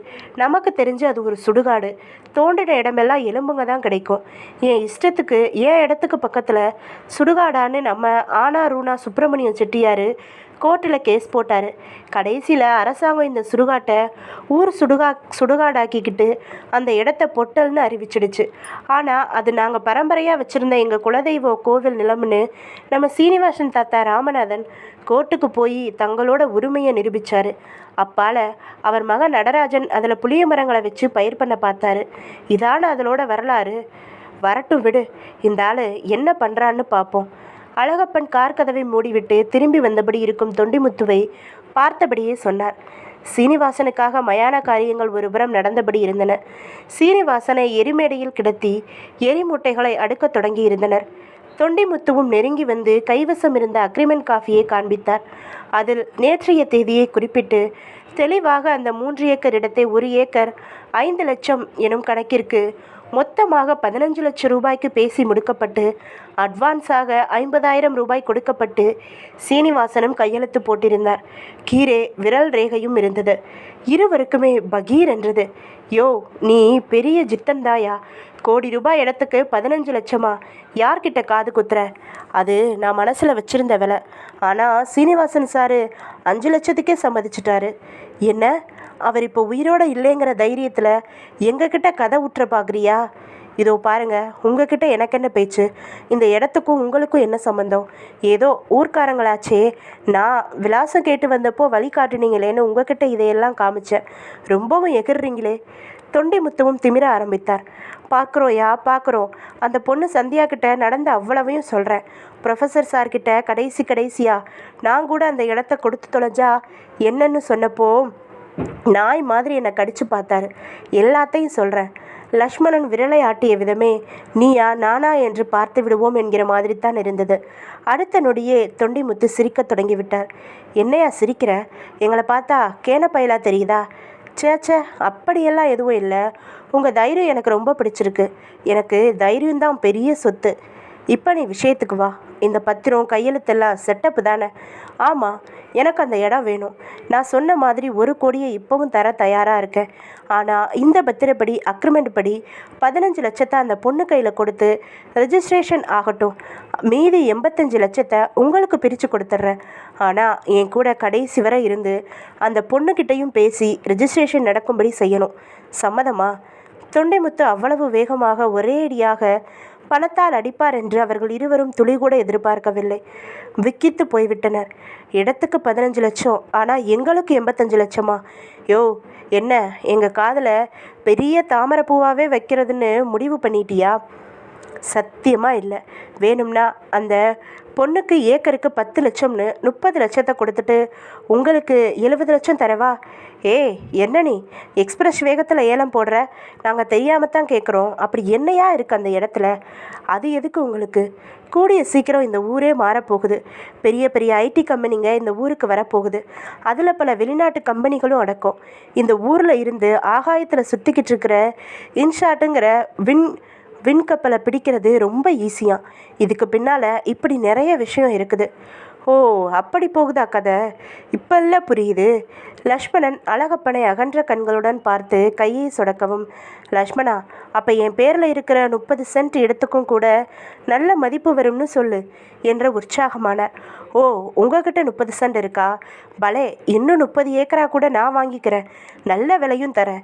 இந்த நிமிஷத்தில் இருந்து நாம் எல்லாம் ஒன்று. என்ன சொல்கிறீங்க? தொண்டைமுத்து கையை குலுக்குவதற்காக நீட்டினார்.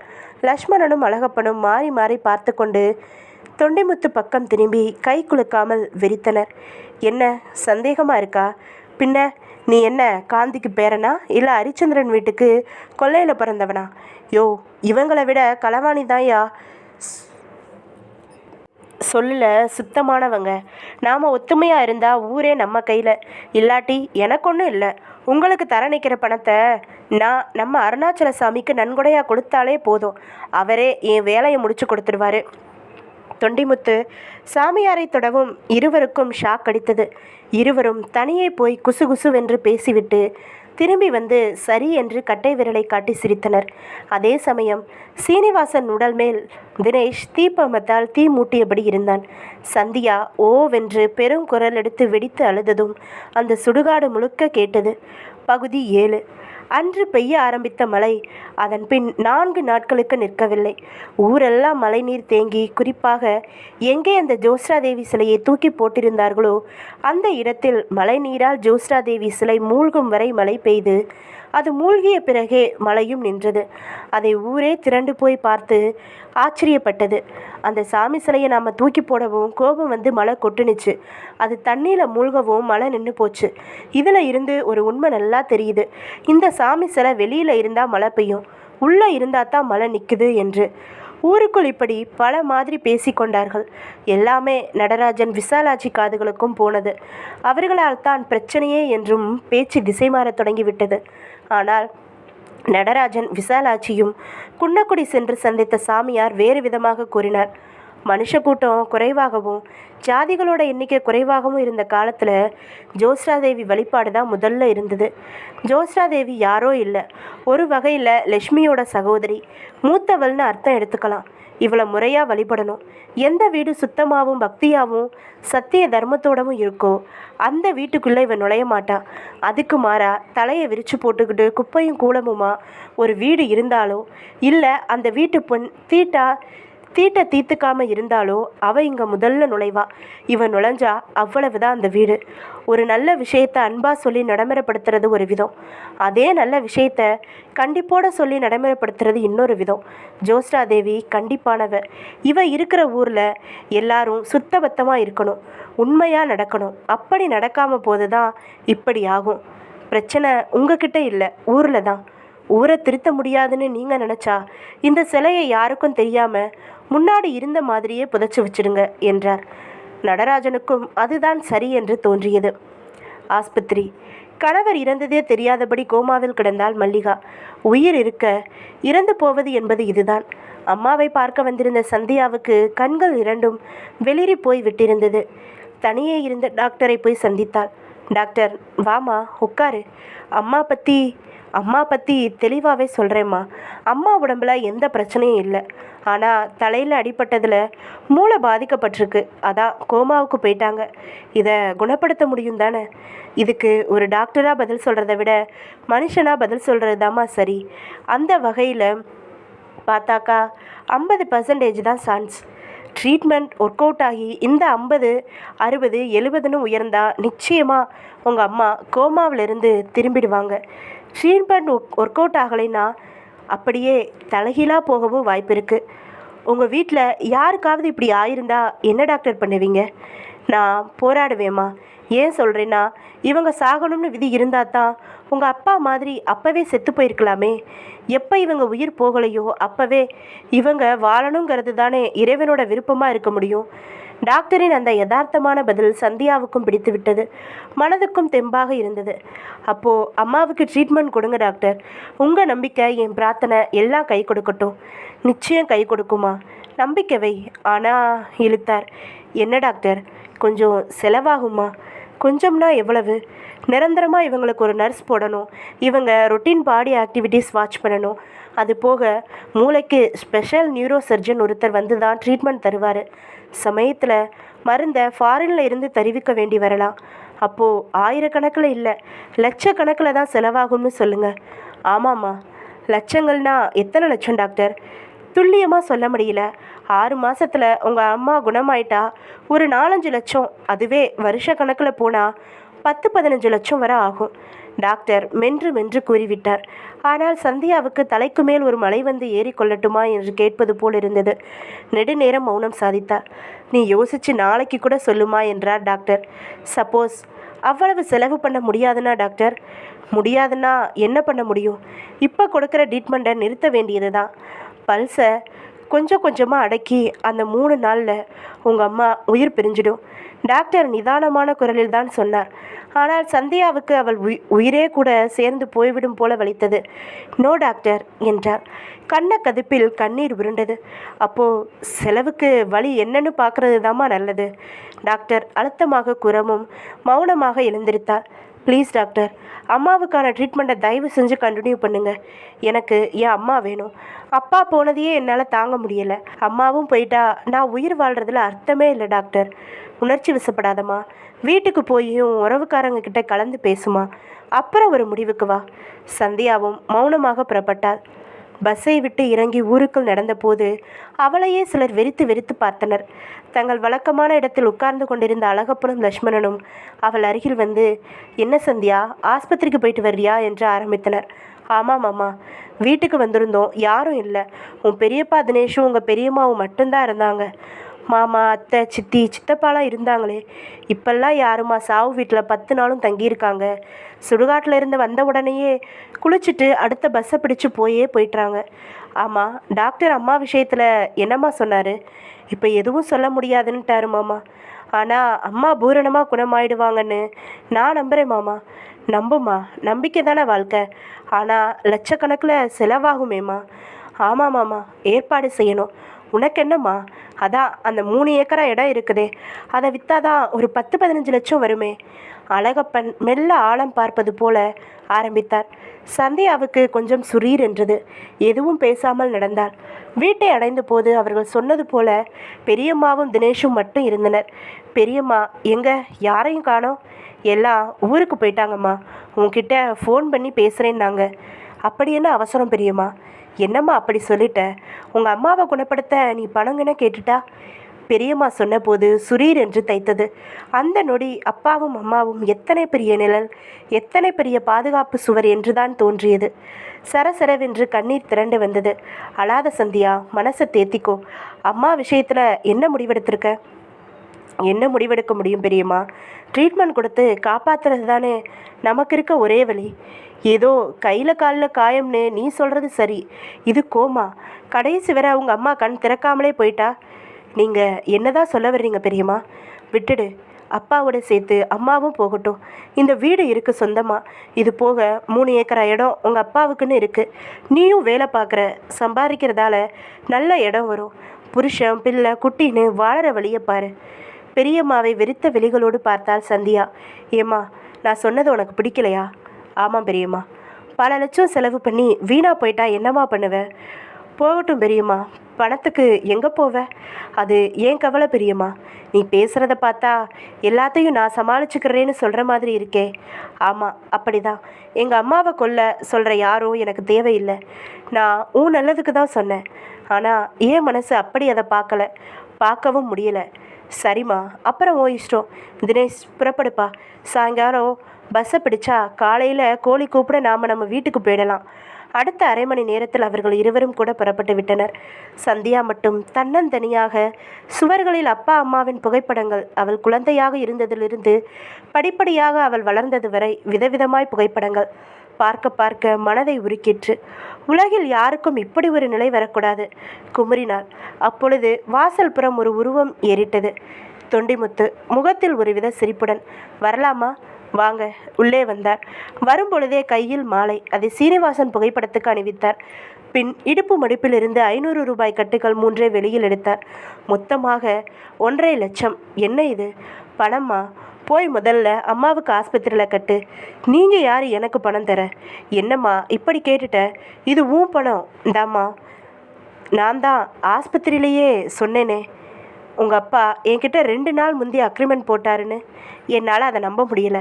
இந்த அக்ரிமெண்ட் பேப்பரை பாருமா. எடுத்து நீட்டினார். அதில் தெரிந்த கையெழுத்து சந்தியாவை கட்டி போட்டது. இப்போ என்ன சொல்கிறதுன்னே தெரியல சார். ஒரு வகையில் உனக்கு நல்லது தானம்மா இது. எல்லா சொந்தக்காரங்களும் ஓடிட்ட நிலையில் உனக்கும் உங்கள் அம்மாவை காப்பாற்ற பணம் தேவைப்படுது. நான் தரப்போகிற 15 லட்சம் உங்கள் அம்மாவை காப்பாற்றினா சந்தோஷம் தானே? தொண்டிமுத்து பாயிண்டோடு பேசவும் சந்தியாவால் பதில் ஏதும் பேச முடியவில்லை. மௌனமாக பணத்தை வாங்கி கொண்டாள். மீதி பணத்தை வர்ற வெள்ளிக்கிழமை பத்திரப்பதிவின் போது தர்றேம்மா. காலையில் 11:30க்கு நல்ல நேரம். கையெழுத்து போட வந்துடு. நான் வண்டி அனுப்புகிறேன். வரும்போது மறக்காமல் நிலம் சம்மந்தப்பட்ட ஒரிஜினல் டாக்குமெண்ட்ஸ் எல்லாத்தையும் கொண்டு வந்துடுமா. சொல்லிவிட்டு வெற்றி சிரிப்போடு வெளியேறினார். பணத்தை கையில் வைத்தபடி எதுவும் பேசாமல் அப்படியே உட்கார்ந்து விட்டாள் சந்தியா. பகுதி 8. சோஸ்டாதேவி சிலையை பார்க்க வந்திருந்தார் குன்னக்குடி சாமியார். கூடவே அவரது தலையை சிஷ்யன் அருணாச்சலம். மேட்டு நிலத்தில் தண்ணீர் வற்றி இடுப்பளவுக்கு அந்த சிலை வெளியில் தெரிந்தபடி இருந்தது. கரையில் இருந்தபடியே பார்த்த சாமியார் அங்கிருந்தே கற்பூரம் காட்டி கன்னத்தில் போட்டுக்கொண்டார். அப்பொழுதே அந்த நீர்நிலை ஓரமாக மீன்கள் செத்து மிதந்து கொண்டிருந்தன. சாமியாரோடு வந்திருந்த சிலர், சாமி, இது கிடக்கிற தண்ணீரில் வசிக்கிற மீன்கள் கூட செத்து போச்சு பாருங்க, இதை முதல்ல எங்கேயாவது கண்காணாத இடத்துல கொண்டு போய் போட்டுடணும் சாமி என்றனர். பதிலுக்கு அவர்களை முறைத்தார் சாமியார். சாமியார் வந்து சிலையை பார்ப்பது தெரிந்து நடராஜனும் விசாலாட்சியும் மேட்டு நிலத்துக்கே ஓடி வந்தனர். சாமி, வா நடராஜ், அம்பாளை பார்த்து கன்னத்தில் போட்டுக்கோ. கும்பிட சொல்கிறீங்களா சாமி? பின்ன இவளை கும்பிட்டா கோடி தருவா. கெட்ட எண்ணத்தோடு வந்தால் தெருக்கோடியில் தள்ளிடுவா.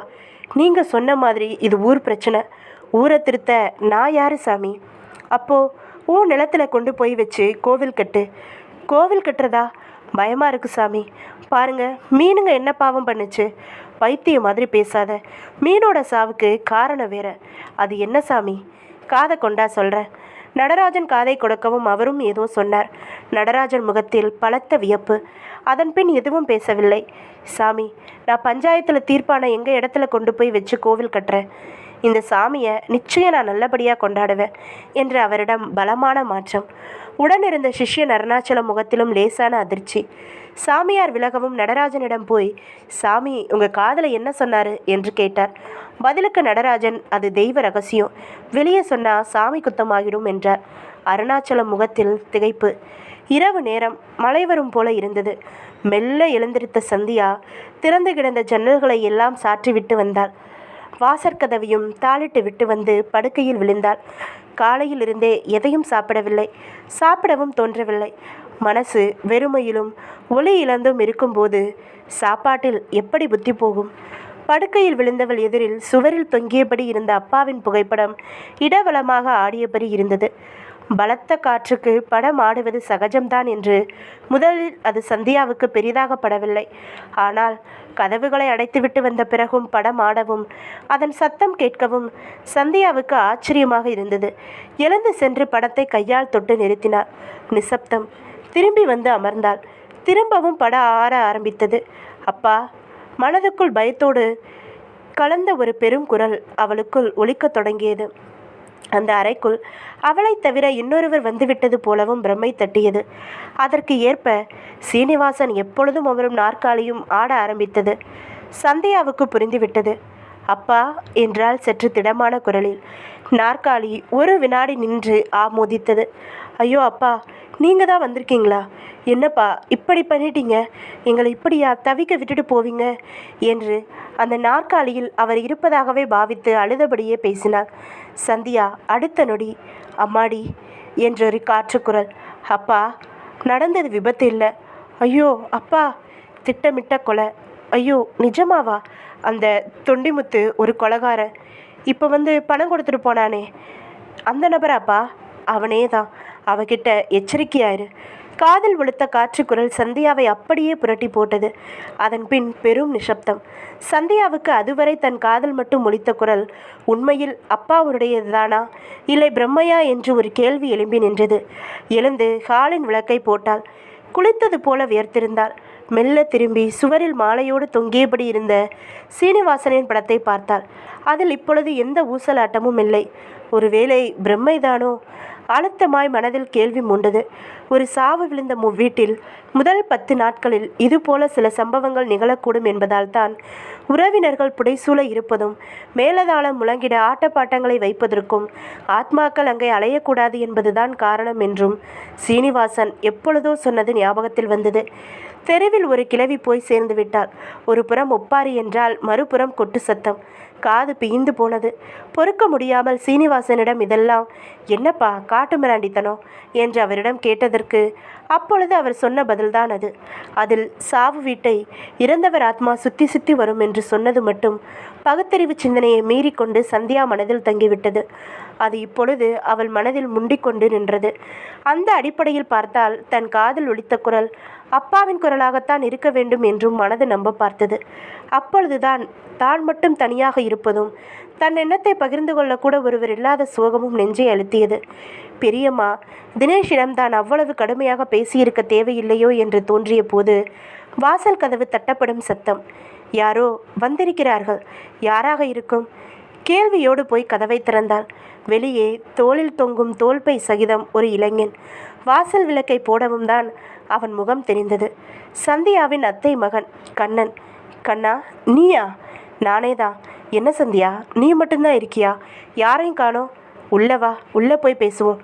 இப்போதான் ஐயோ தனியாக இருக்கோம்னு நினச்சேன். நல்ல வேளை நீ வந்துட்ட என்று திரும்பி நடந்தபடியே பேசினாள். அவனும் அவளை தொடர்ந்தான். ஹாலில் இருந்த மேஜை மேல் தன் பேக்கை வைத்தான். திரும்பி சுவரில் தெரிந்த சீனிவாசனின் படத்தை பார்த்தான். நகர்ந்து அதன் அருகில் போய் நின்று படத்தையே வெறித்து பார்த்தான். கண் இரண்டும் கண்ணீர் துளிகளை உருட்டிவிடத் தொடங்கியது. அது சந்தியாவுக்கு சற்று ஆச்சரியமாகத்தான் இருந்தது. கண்ணன் அவளது அத்தை மகன். அத்தை காதல் திருமணம் செய்து கொண்டவள். அதனால் அத்தையை சீனிவாசன் குடும்பம் ஒதுக்கி வைத்து விட்டது. எப்பொழுதாவது ஏதாவது பொது நிகழ்வில் பார்த்து கொள்வதோடு சரி. அப்பொழுது கூட பேச்சு கிடையாது. ஆனால் விதிவசத்தால் அத்தை மகன் கண்ணன் சீனிவாசனின் கல்லூரியிலேயே அவர் வகுப்பு மாணவனாகவே படிக்க நேர்ந்ததுதான் விந்தை. அப்பொழுது கூட மாமா என்கிற தனது உறவு முறையை காட்டாமல் கடுமையாகவே இருந்துவிட்டார் சீனிவாசன். கண்ணன் முதல் மாணவனாக தேர்வு பெற்ற பிறகு அதற்கான போட்டிகளில் தன் வெற்றிக்கு ப்ரொஃபஸர் சீனிவாசன் தான் காரணம் என்று சொன்ன பிறகே சீனிவாசனுக்கும் அவன் மேல் ஒரு ஈடுபாடும் பாசமும் ஏற்பட தொடங்கியது. ஒரு நாள் வீட்டிற்கே அழைத்து கண்ணன் யார் என்ற உண்மையை மனைவி மல்லிகா மகள் சந்தியா முன் போட்டு உடைத்த பிறகே அவர்களுக்கும் தெரிய வந்தது. ஆனாலும் கண்ணனின் தாயை சந்திக்கவோ பேசவோ அவர் தயாராக இல்லை. கண்ணனும் நல்ல வேலை கிடைத்து கேரளாவில் உள்ள எர்ணாகுளத்தில் பணியில் சேர்ந்து விட்டான். அவன்தான் இப்பொழுது வந்திருக்கிறான். கண்ணனும் கண்ணீரை திடுத்தபடி திரும்பி சந்தியாவை ஏறிட்டான். பின் மெல்லிய குரலில், மாமாவோட சாவுக்கு என் வீட்டில் இருந்து யாராவது வந்தாங்களா சந்தியா என்று ஆரம்பித்தான். இல்லை கண்ணா, ஒரு வேளை வந்திருக்கலாம். நான் தான் உன் வீட்டில் யாரையும் பார்த்ததே இல்லையே, அதனால் எனக்கு அடையாளம் தெரியாமலும் போயிருக்கலாம். அம்மாவும் ஆஸ்பத்திரியில் இருக்கிறதால எனக்கு எடுத்து சொல்லவும் யாரும் இல்லை. போகட்டும், நான் வந்திருக்கேன். நீ தைரியமாக இரு சந்தியா. உன் ஆறுதலுக்கு நன்றி கண்ணா. ஆமாம், உனக்கு அப்பாவோட இறப்பு எப்படி தெரிய வந்தது? நீ இருக்கிறது எர்ணாகுளமாச்சே. உண்மைதான். இப்போ மணி என்ன? கேட்டுவிட்டு ஹாலில் உள்ள கடிகாரத்தை பார்த்தான். அதில் மணி 11 தொட்டிருந்தது. இன்னைக்கு பகல் 11 மணிக்கு நான் எங்கள் ஆஃபீஸ் டியூட்டியில் இருந்தேன். நேற்று ராத்திரியும் சரியாக தூக்கமில்லை. அதிகாலை 4 மணி வரை கம்ப்யூட்டரோட மல்லுக்கட்ட வேண்டியதாக போச்சு. அதனால் அந்த 11 மணி வேலையில் அசந்து தூங்கிட்டேன். ஒரு 10 நிமிஷம்தான் கண் அசந்திருப்பேன். அதுக்குள்ளே ஒரு கனவு. உங்கள் அப்பாவும் அம்மாவும் ஒரு காரில் போய்கிட்டு இருக்கிற மாதிரியும் ஒரு விபத்துக்குள்ளாகிற மாதிரியும். பதச்சு போனப்போ தூக்கம் கலைஞ்சது. அப்போ தான் அம்மா கிட்ட இருந்து ஃபோன் வந்துச்சு. நிஜமாலுமே விபத்தில் மாமாவும் அத்தையும் இறந்துட்டாங்கன்னு. என்னால் நம்பவே முடியலை. ஒரு நிமிஷம் நான் அப்படியே ஸ்தம்பிச்சு உட்காந்துட்டேன். அம்மா ஃபோன்லேயே அழுதாங்க. துக்கம் கேட்க உங்கள் வீட்டுக்கு போகக்கூடாதுன்னு என் அப்பா தடுக்கிறதாவும் அதை தன்னால் மீற முடியுமான்னு தெரியலைன்னு சொல்லி அழுதாங்க. விடுங்கம்மா, நான் போகிறேன்னு சொல்லி உடனே லீவு போட்டுட்டு ஒரு டாக்ஸி பிடிச்சு புறப்பட்டு வர்றேன் சந்தியா. கண்ணன் சொன்ன விஷயங்கள் சந்தியாவை சிலிர்ப்பில் ஆத்தின. கண்ணன், அப்பா இறந்ததும் விபத்தில் தான். உனக்கு அதே மாதிரி கனவு வந்தது உண்மையில் ஒரு ஆச்சரியமான விஷயம். இது எப்படி? இவங்க ஒரு 5 நிமிஷம் முந்தி எனக்கும் சில அமானுஷ்ய அனுபவங்கள். அப்பா இந்த அறைக்குள்ளே அதோ அந்த நாற்காலியில் உட்காந்துக்கிட்டு எப்படி என்னை பார்த்து பேசுவாரோ அதே மாதிரி அவர் என்னை பார்த்து பேசுகிறாரு. நடந்தது விபத்து இல்லைம்மா, கொலைன்னு சொல்கிறாரு. இதை பிரம்மைன்னு சொல்கிறதா இல்லை நிஜம்தான்னா? பெரிய குழப்பமாக இருக்குது எனக்கு. ஐயோ, இந்த விஷயத்த சொல்லி கருத்து கேட்கக்கூட யாருமே இல்லாமல் இருக்கணுங்கிற மாதிரி நினச்சப்பதான் நீ வந்து கதவை தட்டின. சந்தியா காதோரமாக வேர்வை ஒழுகச் சொன்னதை கேட்டு கண்ணனின் முகத்தில் பலத்த மாற்றங்கள். என்ன கண்ணன், ஏன் உன் முகம் ஒரு மாதிரி ஆகுது? சந்தியா, நான் காரில் வரும்போது என்ன மீறி கண்ணை சந்துட்டேன். அப்பவும் அப்பா கனவுல வந்தார். நீ சொன்னியே கொலைன்னு, அதைத்தான் அவரும் சொன்னார். கண்ணன் சொன்ன மறுநொடி சந்தியாவிடம் இமைப்பது நின்று போனது. விழி இரண்டும் குத்தி கொண்டு விட்டன. கச்சிதமான அந்த நொடிகளில் சுவரில் தொங்கிய படத்திடம் திரும்பவும் ஊசலாட்டம். இருவருமே திரும்பி பார்த்தனர். சந்தேகப்படாதீங்க, நானே தான் என்று சொல்வது போல் இருந்தது அந்த ஊசலாட்டம். கண்ணன், சந்தியா மாமாவே தான். இதை என்னால் ஜீரணிக்க முடியல கண்ணன். அப்பாவை கொன்று அம்மாவை படுத்த படுக்கையாக்கிட்ட அந்த கருப்பு குண்டனை இப்போவே என் கையால் குத்தி கொல்லணும் போல இருக்கு. சந்தியா உணர்ச்சி வசப்பட்டாள். யார் அவன் சந்தியா? அவன் பேர் என்ன? தொண்டிமுத்து. எங்களுக்குன்னு இருக்கிற 3 ஏக்கரா இடத்துக்காக அப்பாவை கொல்ற அளவுக்கு போயிட்டான். கொல்ற அளவுக்குன்னா அப்பா அவனுக்கு இடத்தை கொடுக்க மாட்டேன்னு சொல்லிட்டாரா, இல்லை ஏமாற்றி எழுதி வாங்க பார்த்தானா? அப்பா விற்க முடியாதுன்னு தான் சொல்லியிருக்கணும். ஏன்னா அது நம்ம குடும்ப இடம், பரம்பரை சொத்து. வேலி போட்டு உள்ள ஒரு ஆடு மாடு கூட நுழைய முடியாதபடி அப்பா பாதுகாத்துட்டு வந்தார். ஏதாவது தோட்டம் போடலாமாப்பான்னு சொல்லுவோம். இல்லைம்மா, அங்கே அதையும் செய்யக்கூடாது, அது அப்படியே இருக்கிறது தான் சரின்னு சொல்லுவார். ஏன்னு கேட்டால் அதெல்லாம் உனக்கு எதுக்குன்னு சொல்லுவார். அப்போது அந்த இடத்துக்கு பின்னால் ஏதோ ரகசியம் இருக்குது. அதுதான் தொண்டிமுத்துவை விபத்துங்கிற பேரில் கொலை வர செய்ய வச்சிருக்கு. கூட்டி கழிச்சா அப்படி தான் வருது. நடந்தது கொலைன்னு சொன்னால் அப்பா இந்த ரகசியங்களையும் அவள்தான் நம்மளால் அடுத்து என்ன செய்ய முடியுமோ அதை செய்ய முடியும். சந்தியா சரியான முடிவுக்குத்தான் வந்தாள். அதை ஆமோதிப்பது போல சீனிவாசனின் டேபிள் மேல் இருந்த பேனா யாராலேயோ தள்ளப்பட்டது போல் கீழே விழுந்து உருண்டபடியே கண்ணன் காலடியில் வந்து நின்றது. சந்தியா, இந்த பேனா அப்பாவோட ஃபேவரட் பேனா. அப்போது இது இப்போ என் காலடிக்கு வந்திருக்குன்னா அப்பா தான் இதை எடுக்க சொல்கிறாரு. அவர் நம்ம எல்லா கேள்விக்கும் பதில் சொல்ல தயாராக இருக்காரு போல இருக்குது. எனக்கும் அப்படி தான் தோணுது. கமான் கண்ணன். சந்தியாவை குனிந்து பேனாவை அவன் வசம் தந்தாள். அவனும் அதை திறந்து எழுந்த தயார் நிலையில் வைத்துக்கொண்டு மேஜை முன் அமர்ந்து ஒரு பேட் நோட்டை திறந்து வைத்து கொண்டான். பகுதி 9. நடராஜன் அவரது சொத்தான குடும்ப நிலத்தில் கொத்தனார் மேஸ்திரியை கொண்டு ஜோஸ்ராதேவிக்கு கோவில் எழுப்ப தயாராகிவிட்ட போது விஷயம் ஊர் முழுக்க பரவியது. இந்த கோயில் கட்டும் முயற்சியில் குன்னக்குடி மலைசாமியாரும் ஒரு காரணம் என்கிற கருத்தும் சேர்ந்து கொண்டு விட்டது. சிலருக்கு பயமாக இருந்தது, சிலருக்கு குழப்பமாக இருந்தது. ஜோஸ்ராதேவியை எங்குமே யாருமே வழிபடாதபடி நாம மட்டும் வழிபடுறது சரியில்லை என்று பேசத் தொடங்கினர். இறுதியாக ஊருக்குள் கோவில் கட்டக்கூடாது, வெளியில் வேறு எங்கனாலும் கட்டிக்கரட்டும் என்று முடிவு செய்து அதை ஊர் மிராசுதாரர் பொன்னம்பலம் மூலம் நடராஜனுக்கு சொல்லி அனுப்பினர். மிராசு பொன்னம்பலம் நடராஜன் வீட்டுக்கே வந்து, வேண்டாம் நடராசா, சாமியார் சொன்னாருங்கிறதுக்காக நீ களத்தில் இறங்குறது சரியா படலை. அதுக்கு பேசாமல் அந்த சாமியார்கிட்டையே அந்த சாமியை கொடுத்து அவரை பூஜை பண்ண சொல்ல வேண்டியது தானே என்றும் கேட்டார். விஷயம் சாமியார் காதுக்கும் போனது. அவரும் சிரித்து கொண்டே, பைத்தியக்காரங்களா, நான் எனக்குன்னு ஒரு பாதையில் மாறாட்டம் இல்லாமல் போய்கிறேன். நான் ஒரு சிவதொண்டை. அந்த சிவத்தை தவிர யாரையும் நான் வணங்க தேவையில்லை. என்னோட துறவரத்தில் வேறு எதுக்கும் இடம் இல்லை. அதனால் நான் மற்ற வழிபாட்டு முறைகளையோ தெய்வங்களையோ குறை சொல்லலை. ஒரு காலேஜில் பல பாடம் இருந்தாலும் ஒரு பாடத்தை தான் ஒருத்தன் எடுத்து படிக்க முடியும். அப்படித்தான் நானும். இதனால் மற்ற பாடங்கள் மட்டும்னு அர்த்தம் இல்லை. இங்கே ஜோஸ்ராதேவிங்கிறவளும் ஒரு பாடம், ஆனால் கஷ்டமான பாடம். இவன் மட்டும் நாம் சுத்தபத்தமாக தீட்டு இல்லாமல் இருந்தால் மட்டும்தான் எதுவும் செய்ய மாட்டான். அப்படியெல்லாம் இருக்க முடியாதுன்னு நினைக்கிறதால தான் எதிர்ப்பும் அதிகமாக இருக்குது. எப்போ கும்பிட்றதுக்கு ஆசைப்படாமல் பயப்பட ஆரம்பிச்சிட்டிங்களோ அப்போவே திரும்ப அதை புதைச்சிடுறது தான் சரி என்றவர் நடராஜனை கூப்பிட்டு, கோவில் வேண்டாம், புதைச்சிடு என்று கூறிவிட்டார். எல்லோரும் பார்க்க அப்படி கூறியவர் நடராஜனை தனியே அழைத்து காதில் ஏதோ கூறினார். நடராஜன் முகமும் அதன் பின் பெரிதாக மலர்ந்து சிரித்தது.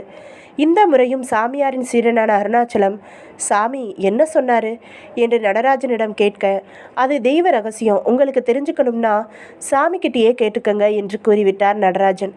அருணாச்சலத்துக்கு அந்த பதில் எரிச்சலைத்தான் அளித்தது. மேஜை முன் கண்ணன். கடிகார முள்ளின் வினாடி முள் சத்தம் மட்டும் கேட்கும் இரவு பொழுது. சந்தியா அவனையே பார்த்தாள். அவன் கையில் எழுத தயார் நிலையில் பேனா. கண்ணன், இப்போ இந்த பேனா மூலமாக பயன்படுத்தி நம்ம கேள்விகளுக்கு அப்பா பதில் சொல்வாரா? அப்படித்தான் நினைக்கிற சந்தியா. இது எல்லாமே உனக்கும் சரி எனக்கும் சரி புது அனுபவம் தானே? நிச்சயமா. வெளியே சொன்னால் யாரும் நம்ப மாட்டாங்க. ஏன் சொல்லணும் சந்தியா? இது நம்ம அவஸ்தை, இது நமக்கான வழிகாட்டல். எவ்வளவு பாசம் இருந்தால் உன் அப்பா இறந்த ஆத்மாவாயிட்ட நிலையிலையும் இப்படி வந்து வழிகாட்டுவார்னு யோசிச்சு பாரு.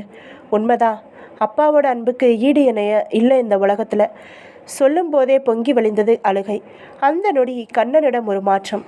அவன் உடம்புக்குள் யாரோ புகுந்து கொண்டு விட்டது போல் ஒரு சிலிர்ப்பு. அவன் கை பேனா விறுவிறுவென்று எழுதத் தொடங்கியது. என் அன்புள்ள சந்தியா, கண்ணன், என் வருகையை புரிந்து கொண்டு பயப்படாமல் பேனாவை எடுத்து கொடுத்து அமர்ந்ததற்காக முதலில் உங்களை பாராட்டுகிறேன். இறப்புக்கு பிறகு ஒரு மனித உயிர் என்னாகிறது என்ற கேள்வி எனக்கு உண்டு. அதற்கு பல பதில்களை நான் படித்திருக்கிறேன்.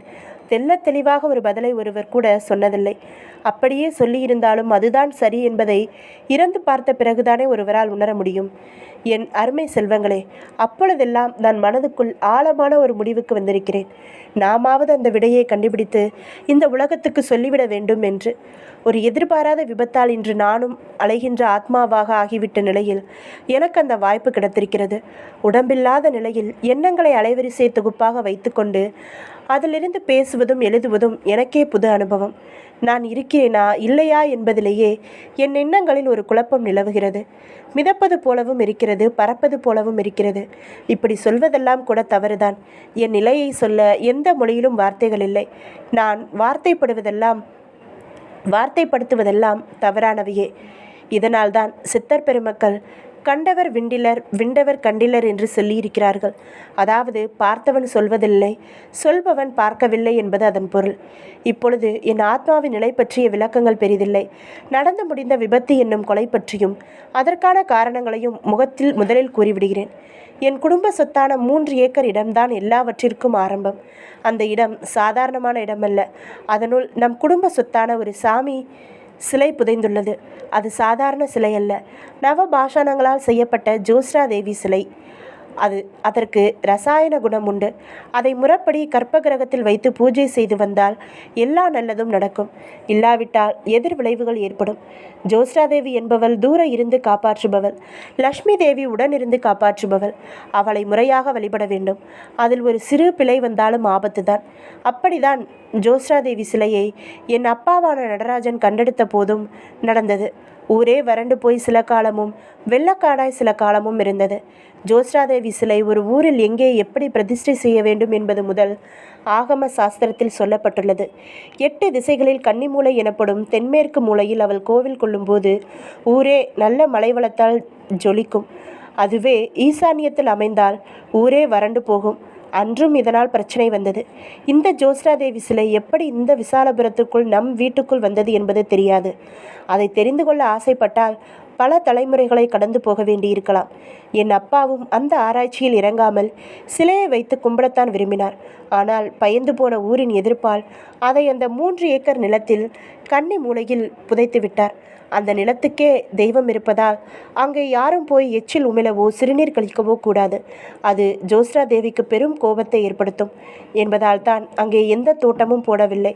தோட்டம் போடும்போது அதில் வேலை செய்பவர்கள் அசுத்தம் செய்யலாம் அல்லவா? எனவேதான் அதை வேலி போட்டு காபாந்து செய்து வந்தோம். அந்த நிலத்துக்குள் ஜோஸ்ராதேவி சிலை புதைக்கப்பட்டு விஷயம் 60 வருடங்களுக்கு முன்பிருந்த என் அப்பாவின் வயதுள்ள சிலருக்கு மட்டும் தெரியும். அதன் பின் குன்னக்குடி கோவிலில் தவம் செய்யும் சாமியாருக்கு தெரியும். ஆனால் யாருக்கும் அது நவபாஷான விக்கிரகம் என்றோ அதற்கு ரசாயன குணங்கள் இருப்பதோ, அதுதான் அந்த சிலை வெளியே இருக்கும் காற்றில் கலந்து வினை செயல் புரிந்து மழை, வெயில் மற்றும் ஊருக்குள் பரவிடும் பலவித நோய்களுக்கும் காரணமாகிறது. அதுதான் ஊரில் எல்லோரும் செல்வ வளத்தோடு நோயின்றி சந்தோஷமாக வாழவும் காரணமாகின்றது. மின் டிரான்ஸ்ஃபார்மரை எச்சரிக்கையாக கையாள்வது போல கையாள வேண்டும். ஆனால் கையாள தெரியாத பயம்தான் அந்த தேவி சிலையை புதைத்து போக செய்துவிட்டது. இந்த உண்மையை மிக தாமதமாக சாமியாரின் டைரியை படித்து தெரிந்து கொண்ட அவரது சிஷ்யரான அருணாச்சலம்தான் நான் இன்று கொலையாகி ஆவியாக அலைவதற்கு காரணம். இவர்தான் தொண்டிமுத்துவை ஏவிவிட்டு இடத்தை வாங்க முயற்சி செய்கிறார். இன்று நவபாசான சிலையின் மீது மதிப்பு பல 100 கோடிகள். அவ்வளவு மதிப்புள்ள வணங்க வேண்டிய சிலையை புதத்தே வைத்திருப்பதால் அதற்கு காரணமாக நம் குடும்பமும் கஷ்டமே பட்டுள்ளது. என் அப்பா அம்மாவும் நல்ல விதமாய் சாகவில்லை. அப்பாவை வயலில் பாம்பு கடித்தது, அம்மாவை தெருநாய் கடித்தது, என்னை ஒரு மனித மிருகம் கொன்றே விட்டது. இனியும் அந்த தவறு நிகழக்கூடாது. கண்ணா, நீ என் சகோதரி மகன், சந்தியாவுக்கு முறை உள்ளவன். என் மகளை நீ திருமணம் செய்து கொள். இதனால் பிரிந்த குடும்பம் ஒன்று சேரட்டும். நீங்கள் இருவரும் சேர்ந்து இன்று அந்த நிலத்தில் உள்ள சிலையை தோண்டி எடுத்து ஊரில் உள்ள சிவன் கோவில் கிணற்றில் போட்டுவிடவும். இதனால் கோவில் தீர்த்தம் மருந்தாகும். கோவில் தீர்த்தமும் அபிஷேகத்துக்கு மட்டுமே பயன்படுவதால் சிலையும் நித்திய அபிஷேகத்தில் இருக்கும். உங்களால் வெளிப்படையாக அதை வைத்து வழிபாடு செய்ய முடியாது. பேராசை உள்ளவர்கள் சிலையை அபகரிக்க வந்து அதனால் தீய விளைவுகள் ஏற்படும். எனவே சிலை கோவில் கிணற்றில் இருப்பதே நல்லது. இன்று இரவே எப்பாடுபட்டாவது அதை செய்துவிடுங்கள். கோவிலுக்குள் நீங்கள் நுழைய தோதாக அதன் கதவுகள் திறந்திருக்கும். காவலாளியை எழுப்பி கதவை திறக்க வைப்பது என் பொறுப்பு. இந்த கடமையை நல்லவிதமாக முடித்து எதையும் காட்டிக்கொள்ளாமல் இடத்தையும் அந்த தொண்டிமுத்துவுக்கு விற்றுவிடுங்கள்.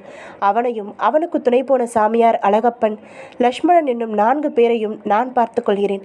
ஆஸ்பத்திரியில் இருக்கும் உன் தாயும் விரைவில் குணமடைவாள். என் ஆத்ம சக்தியால் நான் பரவுலகை அடையும் வரை உங்களுக்கு துணையாக இருந்து வழிகாட்டுவேன். கவலை வேண்டாம். ஆசிகள். அன்புள்ள அப்பா சீனிவாசன். பேச வேண்டிய அவ்வளவையும் எழுதி முடித்த நிலையில் கண்ணன் கை சட்டென்று நின்று போனது. அவனும் மேஜை மேல் மரம் போல் விழுந்தான். எல்லாம் சில வினாடிகள்தான். பின் நிமிர்ந்தவன் எளியதையே படித்தான். எழுதியதை படித்தான். கண்ணீருக்கு நடுவில் சந்தியாவும் படித்தாள். படித்துவிட்டு விசும்பி அழுதாள். கண்ணன் கண்ணீரை துடைத்து விட்டான். சந்தியா, கெட்டதுலேயும் ஒரு நல்லதா உன் அப்பா நம்ம கூட இந்த கடிதம் மூலமாக பேசியிருக்காரு. இது எவ்வளவு பெரிய விஷயம். யாருக்கு கிடைக்கும் இப்படி ஒரு வாய்ப்பு? மனசை தேத்திக்கோ, புறப்படு.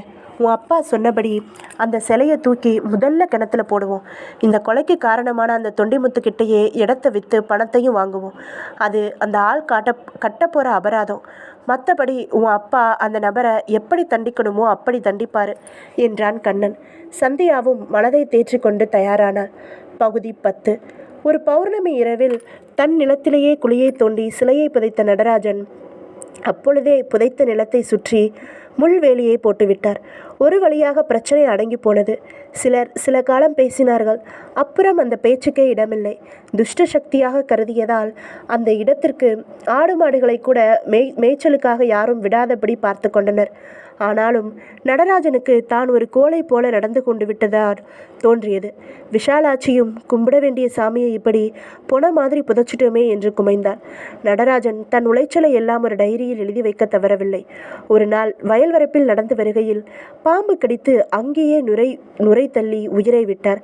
சில மாதங்களிலேயே விஷாலாட்சியை தெருநாய் ஒன்று வெறிப்பிடித்த நிலையில் கடித்து விட்டது. அதனால் ரேபிஸ் நோய் வந்து நாய் போல குறைத்தே செத்துப்போனாள் விஷாலம். ஊரில் உள்ளவர்கள் அதற்கும் சிலைதான் காரணம் என்று பேசிக்கொண்டனர். அது ஒரு நவபாஷான சிலை என்கிற உண்மை குன்னக்குடி மலை சாமியாருக்கும் செத்துப்போன நடராஜனுக்கும் தவிர யாருக்குமே தெரியாது. பின்னாளில் அப்பாவின் டைரியை பார்த்து சீனிவாசன் தெரிந்து கொண்டார். இங்கே சீனிவாசன் தெரிந்து கொண்டது போலவே அங்கே சாமியார் முக்தி அடையவும் பொறுப்புக்கு வந்த சீடன் அருணாச்சலமும் சாமியார் டைரியை பார்த்து ஊரில் நிலத்துக்குள் புதைந்து கிடப்பது விலை மதிப்பில்லாத நவபாஷானம் என்பதை தெரிந்து கொண்டார்.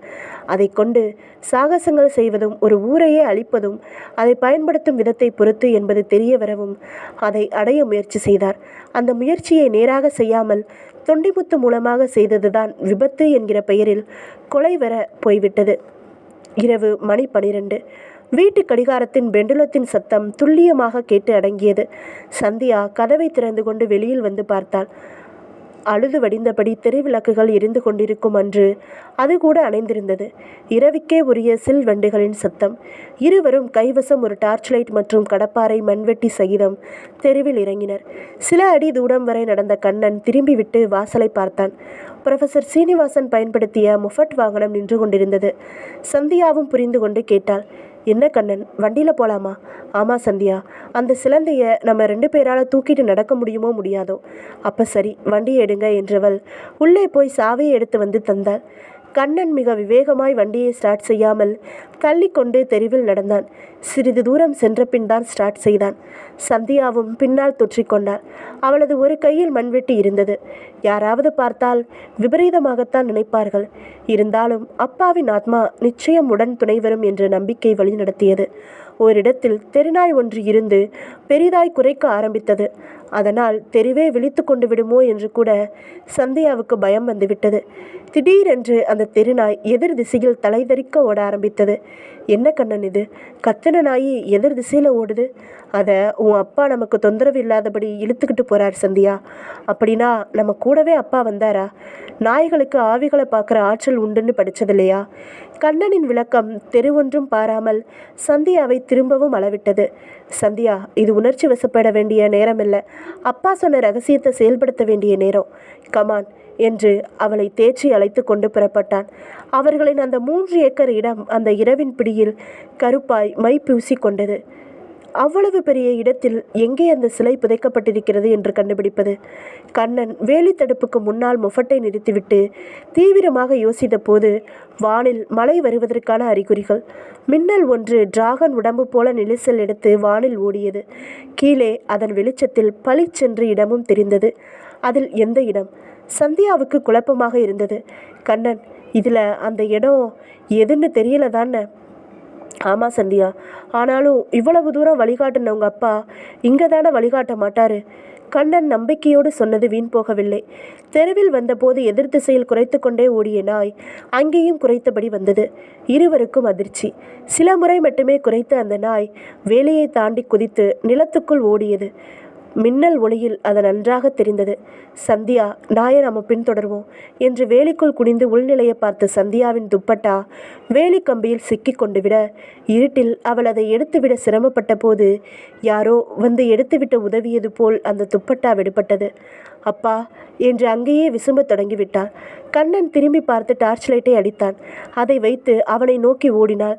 நாயும் முன் சென்ற நிலையில் குறிப்பிட்ட ஓரிடத்தில் காலால் பறித்தபடி இருந்தது. சந்தியா, அந்த இடம்தான் பாரு, நாயை தோண்டி காட்டுறத. சந்தியா கையில் டார்ச் லைட்டை கொடுத்துவிட்டு அங்கே போய் தோண்டத் தொடங்கினாள். மளமளவென்று குழி உருவாகி மண் திப்பிகள் வெளியேறின. கிட்டத்தட்ட 5 அடி ஆழத்துக்குள் குழி தோண்டியும் கண்ணனிடம் பெரிதாய் களைப்பில்லை. நாயும் ஆவலாக பார்த்தபடியே நின்றது. சந்தியா அதையே தன் அப்பாவாக நினைத்து மண்டியிட்டு அமர்ந்து வருடி தந்தாள். அதற்கும் இதமாயிருந்தது. ஒரு கட்டத்தில் டன் என்று மண்வெட்டி கல்மேல் படும் சத்தம் கேட்டது. சிலை தட்டுப்பட்டு விட்டது. கண்ணன் டார்ச் லைட் வெளிச்சத்தை உட்பக்கமாய் அடித்து சிலையை சந்தியாவோடு சேர்ந்து பார்த்தான். பின் வெயிட்லிஃப்ட் வீரனைப் போல தன்னை பாவித்து கொண்டு அந்த சிலையையும் தூக்கி வெளியே வைத்தான். அடுத்த நொடி சிலு சிலுவென்று மழைநீர் பொட்டுகள் சிந்தத் தொடங்கின. பின் ஓங்கலாக பெய்த மலை சிலையை அபிஷேகித்தது. அதிலேயே மண்திப்பிகள் கரைந்து உருவம் பூரணமாக தெரிந்தது. சந்தியா பக்தியோடு கைகூப்பி வணங்கினாள். கண்ணன் ஒரே தம்மில் அதை தூக்கி தோள்மேல் வைத்தான். கிட்டத்தட்ட 60-70 கிலோ எடை இருக்கலாம். பாரம் அமுக்க நடந்தான். வேலிக்கம்பிகள் வெளியில் வந்து முஃபட் சீட்டின் பின்புறம் சிலையை வைத்தான். மழை பெரியதாய் பெய்ய ஆரம்பித்து விட்டது. அதுவும் நல்லதுக்குத்தான். தெருவில் நடமாட்டமே துப்புரவாக இருக்காது. காற்றுக்காக வாசலில் படுத்திருப்பவர்கள் கூட எழுந்து உள்ளே சென்று விடுவார்கள். நிலத்திலும் மழைநீர் தோண்டி போட்ட மண்ணை கரைத்து குழிக்குள் மூடிக்கொண்டிருந்தது. முஃபட் மேல் இருந்த சிலையை சந்தியா பிடித்து கொள்ள கண்ணன் வண்டியை தள்ளத் தொடங்கினான். நாய் முன்னால் ஓடியது. துளியும் குழப்பமோ பயமோ இன்றி கண்ணன் நடந்தான். அந்த சிலையும் அந்த இரவில் ஊரை பார்த்தபடியே அவர்களை தொடர்ந்தது. சிவன் கோவில். திரண்டு வந்த மலை காவலாளியை எழுப்பி கோபுர வாசல் கதவை திறந்து கொண்டு உள்ளே மண்டபத்துக்குள் செல்ல வைத்தது.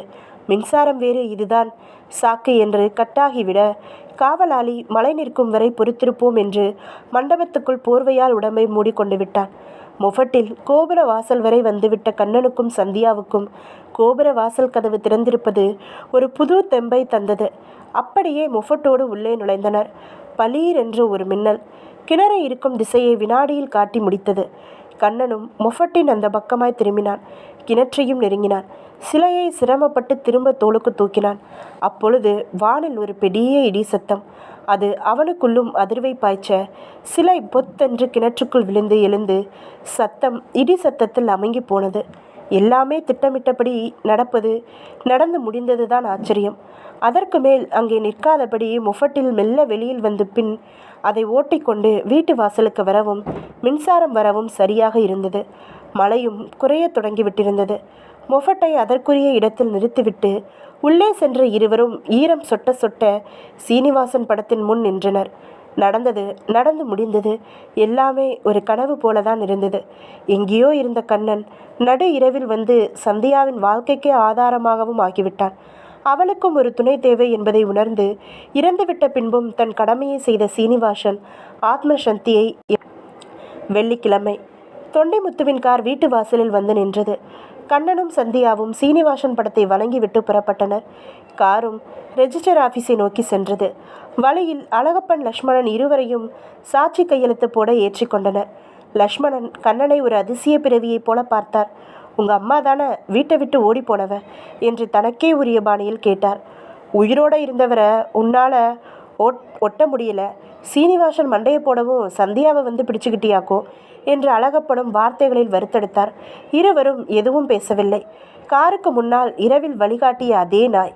அந்த நாயை பார்த்தபடி அமர்ந்திருந்தான் கண்ணன்.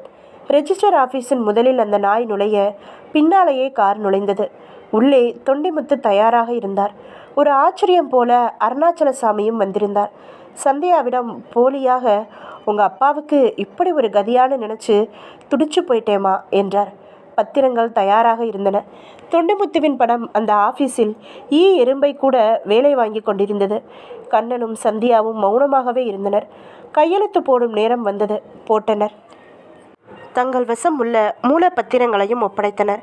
தொண்டிமுத்துவும் பாக்கி தொகையை ஒரு தோல் பையில் போட்டு கொடுத்தார்.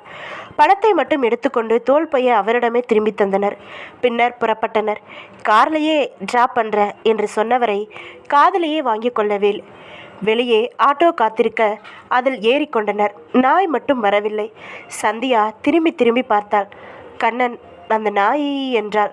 நாய் இல்லாது உனக்கு அப்பா, எனக்கு மாமா. நம்ம வேலை முடிஞ்சிருச்சு, அவர் வேலையை அவர் முடிக்க வேண்டாமா என்றான். நீ என்ன சொல்கிறேன்னு பாதி புரியுது, மீதி புரியலை. அது போக போகத்தானே எல்லாருக்குமே புரிய போகுது. சொல்லிவிட்டு கண்களை சிமட்டியவன் நேராக ஆஸ்பத்திரிக்கு போய் அம்மாவை பார்க்குறோம் என்றான். ஆஸ்பத்திரி. உள்ளே நுழையும் போதே ஆச்சரியம் காத்திருந்தது. உங்கள் அம்மா கண் பிறந்து பார்த்தாங்க, அநேகமாக 15 நாளையில் பேசிடுவாங்க என்றாள் நர்ஸ் ஒருத்தி. அப்பொழுது சந்தியாவின் செல்லிக்கு அழைப்பு வந்தது. காதை கொடுத்தவள் அப்படியே விக்கித்தாள். என்ன சந்தியா, நீ சொன்ன மாதிரியே ஆயிடுச்சு, விபரமாக சொல்லு. அந்த தொண்டிமுத்து ரெஜிஸ்ட்ரேஷன் முடிஞ்சு தன்னோட காரில் திரும்பி போகும்போது நாய் குறுக்க வரவும் டிரைவர் காரை ஒடிச்சு திருப்பினதில் எதிரில் வந்த லாரி மேலே மோதி. அதற்கு மேல் சந்தியா சொல்லவில்லை. கண்ணனே புரிந்து கொண்டான். அவன் புரிந்து கொண்டது அந்த ஆக்சிடெண்ட் எப்படி ஆகி யாரெல்லாம் இறந்திருப்பார்கள் என்பது மட்டுமல்ல, ஆத்மபலம் உள்ள ஸ்ரீனிவாசன் எனும் அழகிய அப்பாவின் ஆத்ம சக்தியைத்தான். சந்தியா சிலிர்ப்போடு அவன் மேல் சாய்ந்து விட்டிருந்தார். இதோடு இந்த நாவல் முடியுது. அடுத்து ஒரு வீடியோவில் இன்னொரு புது நாவல் பார்க்கலாம். பாய்.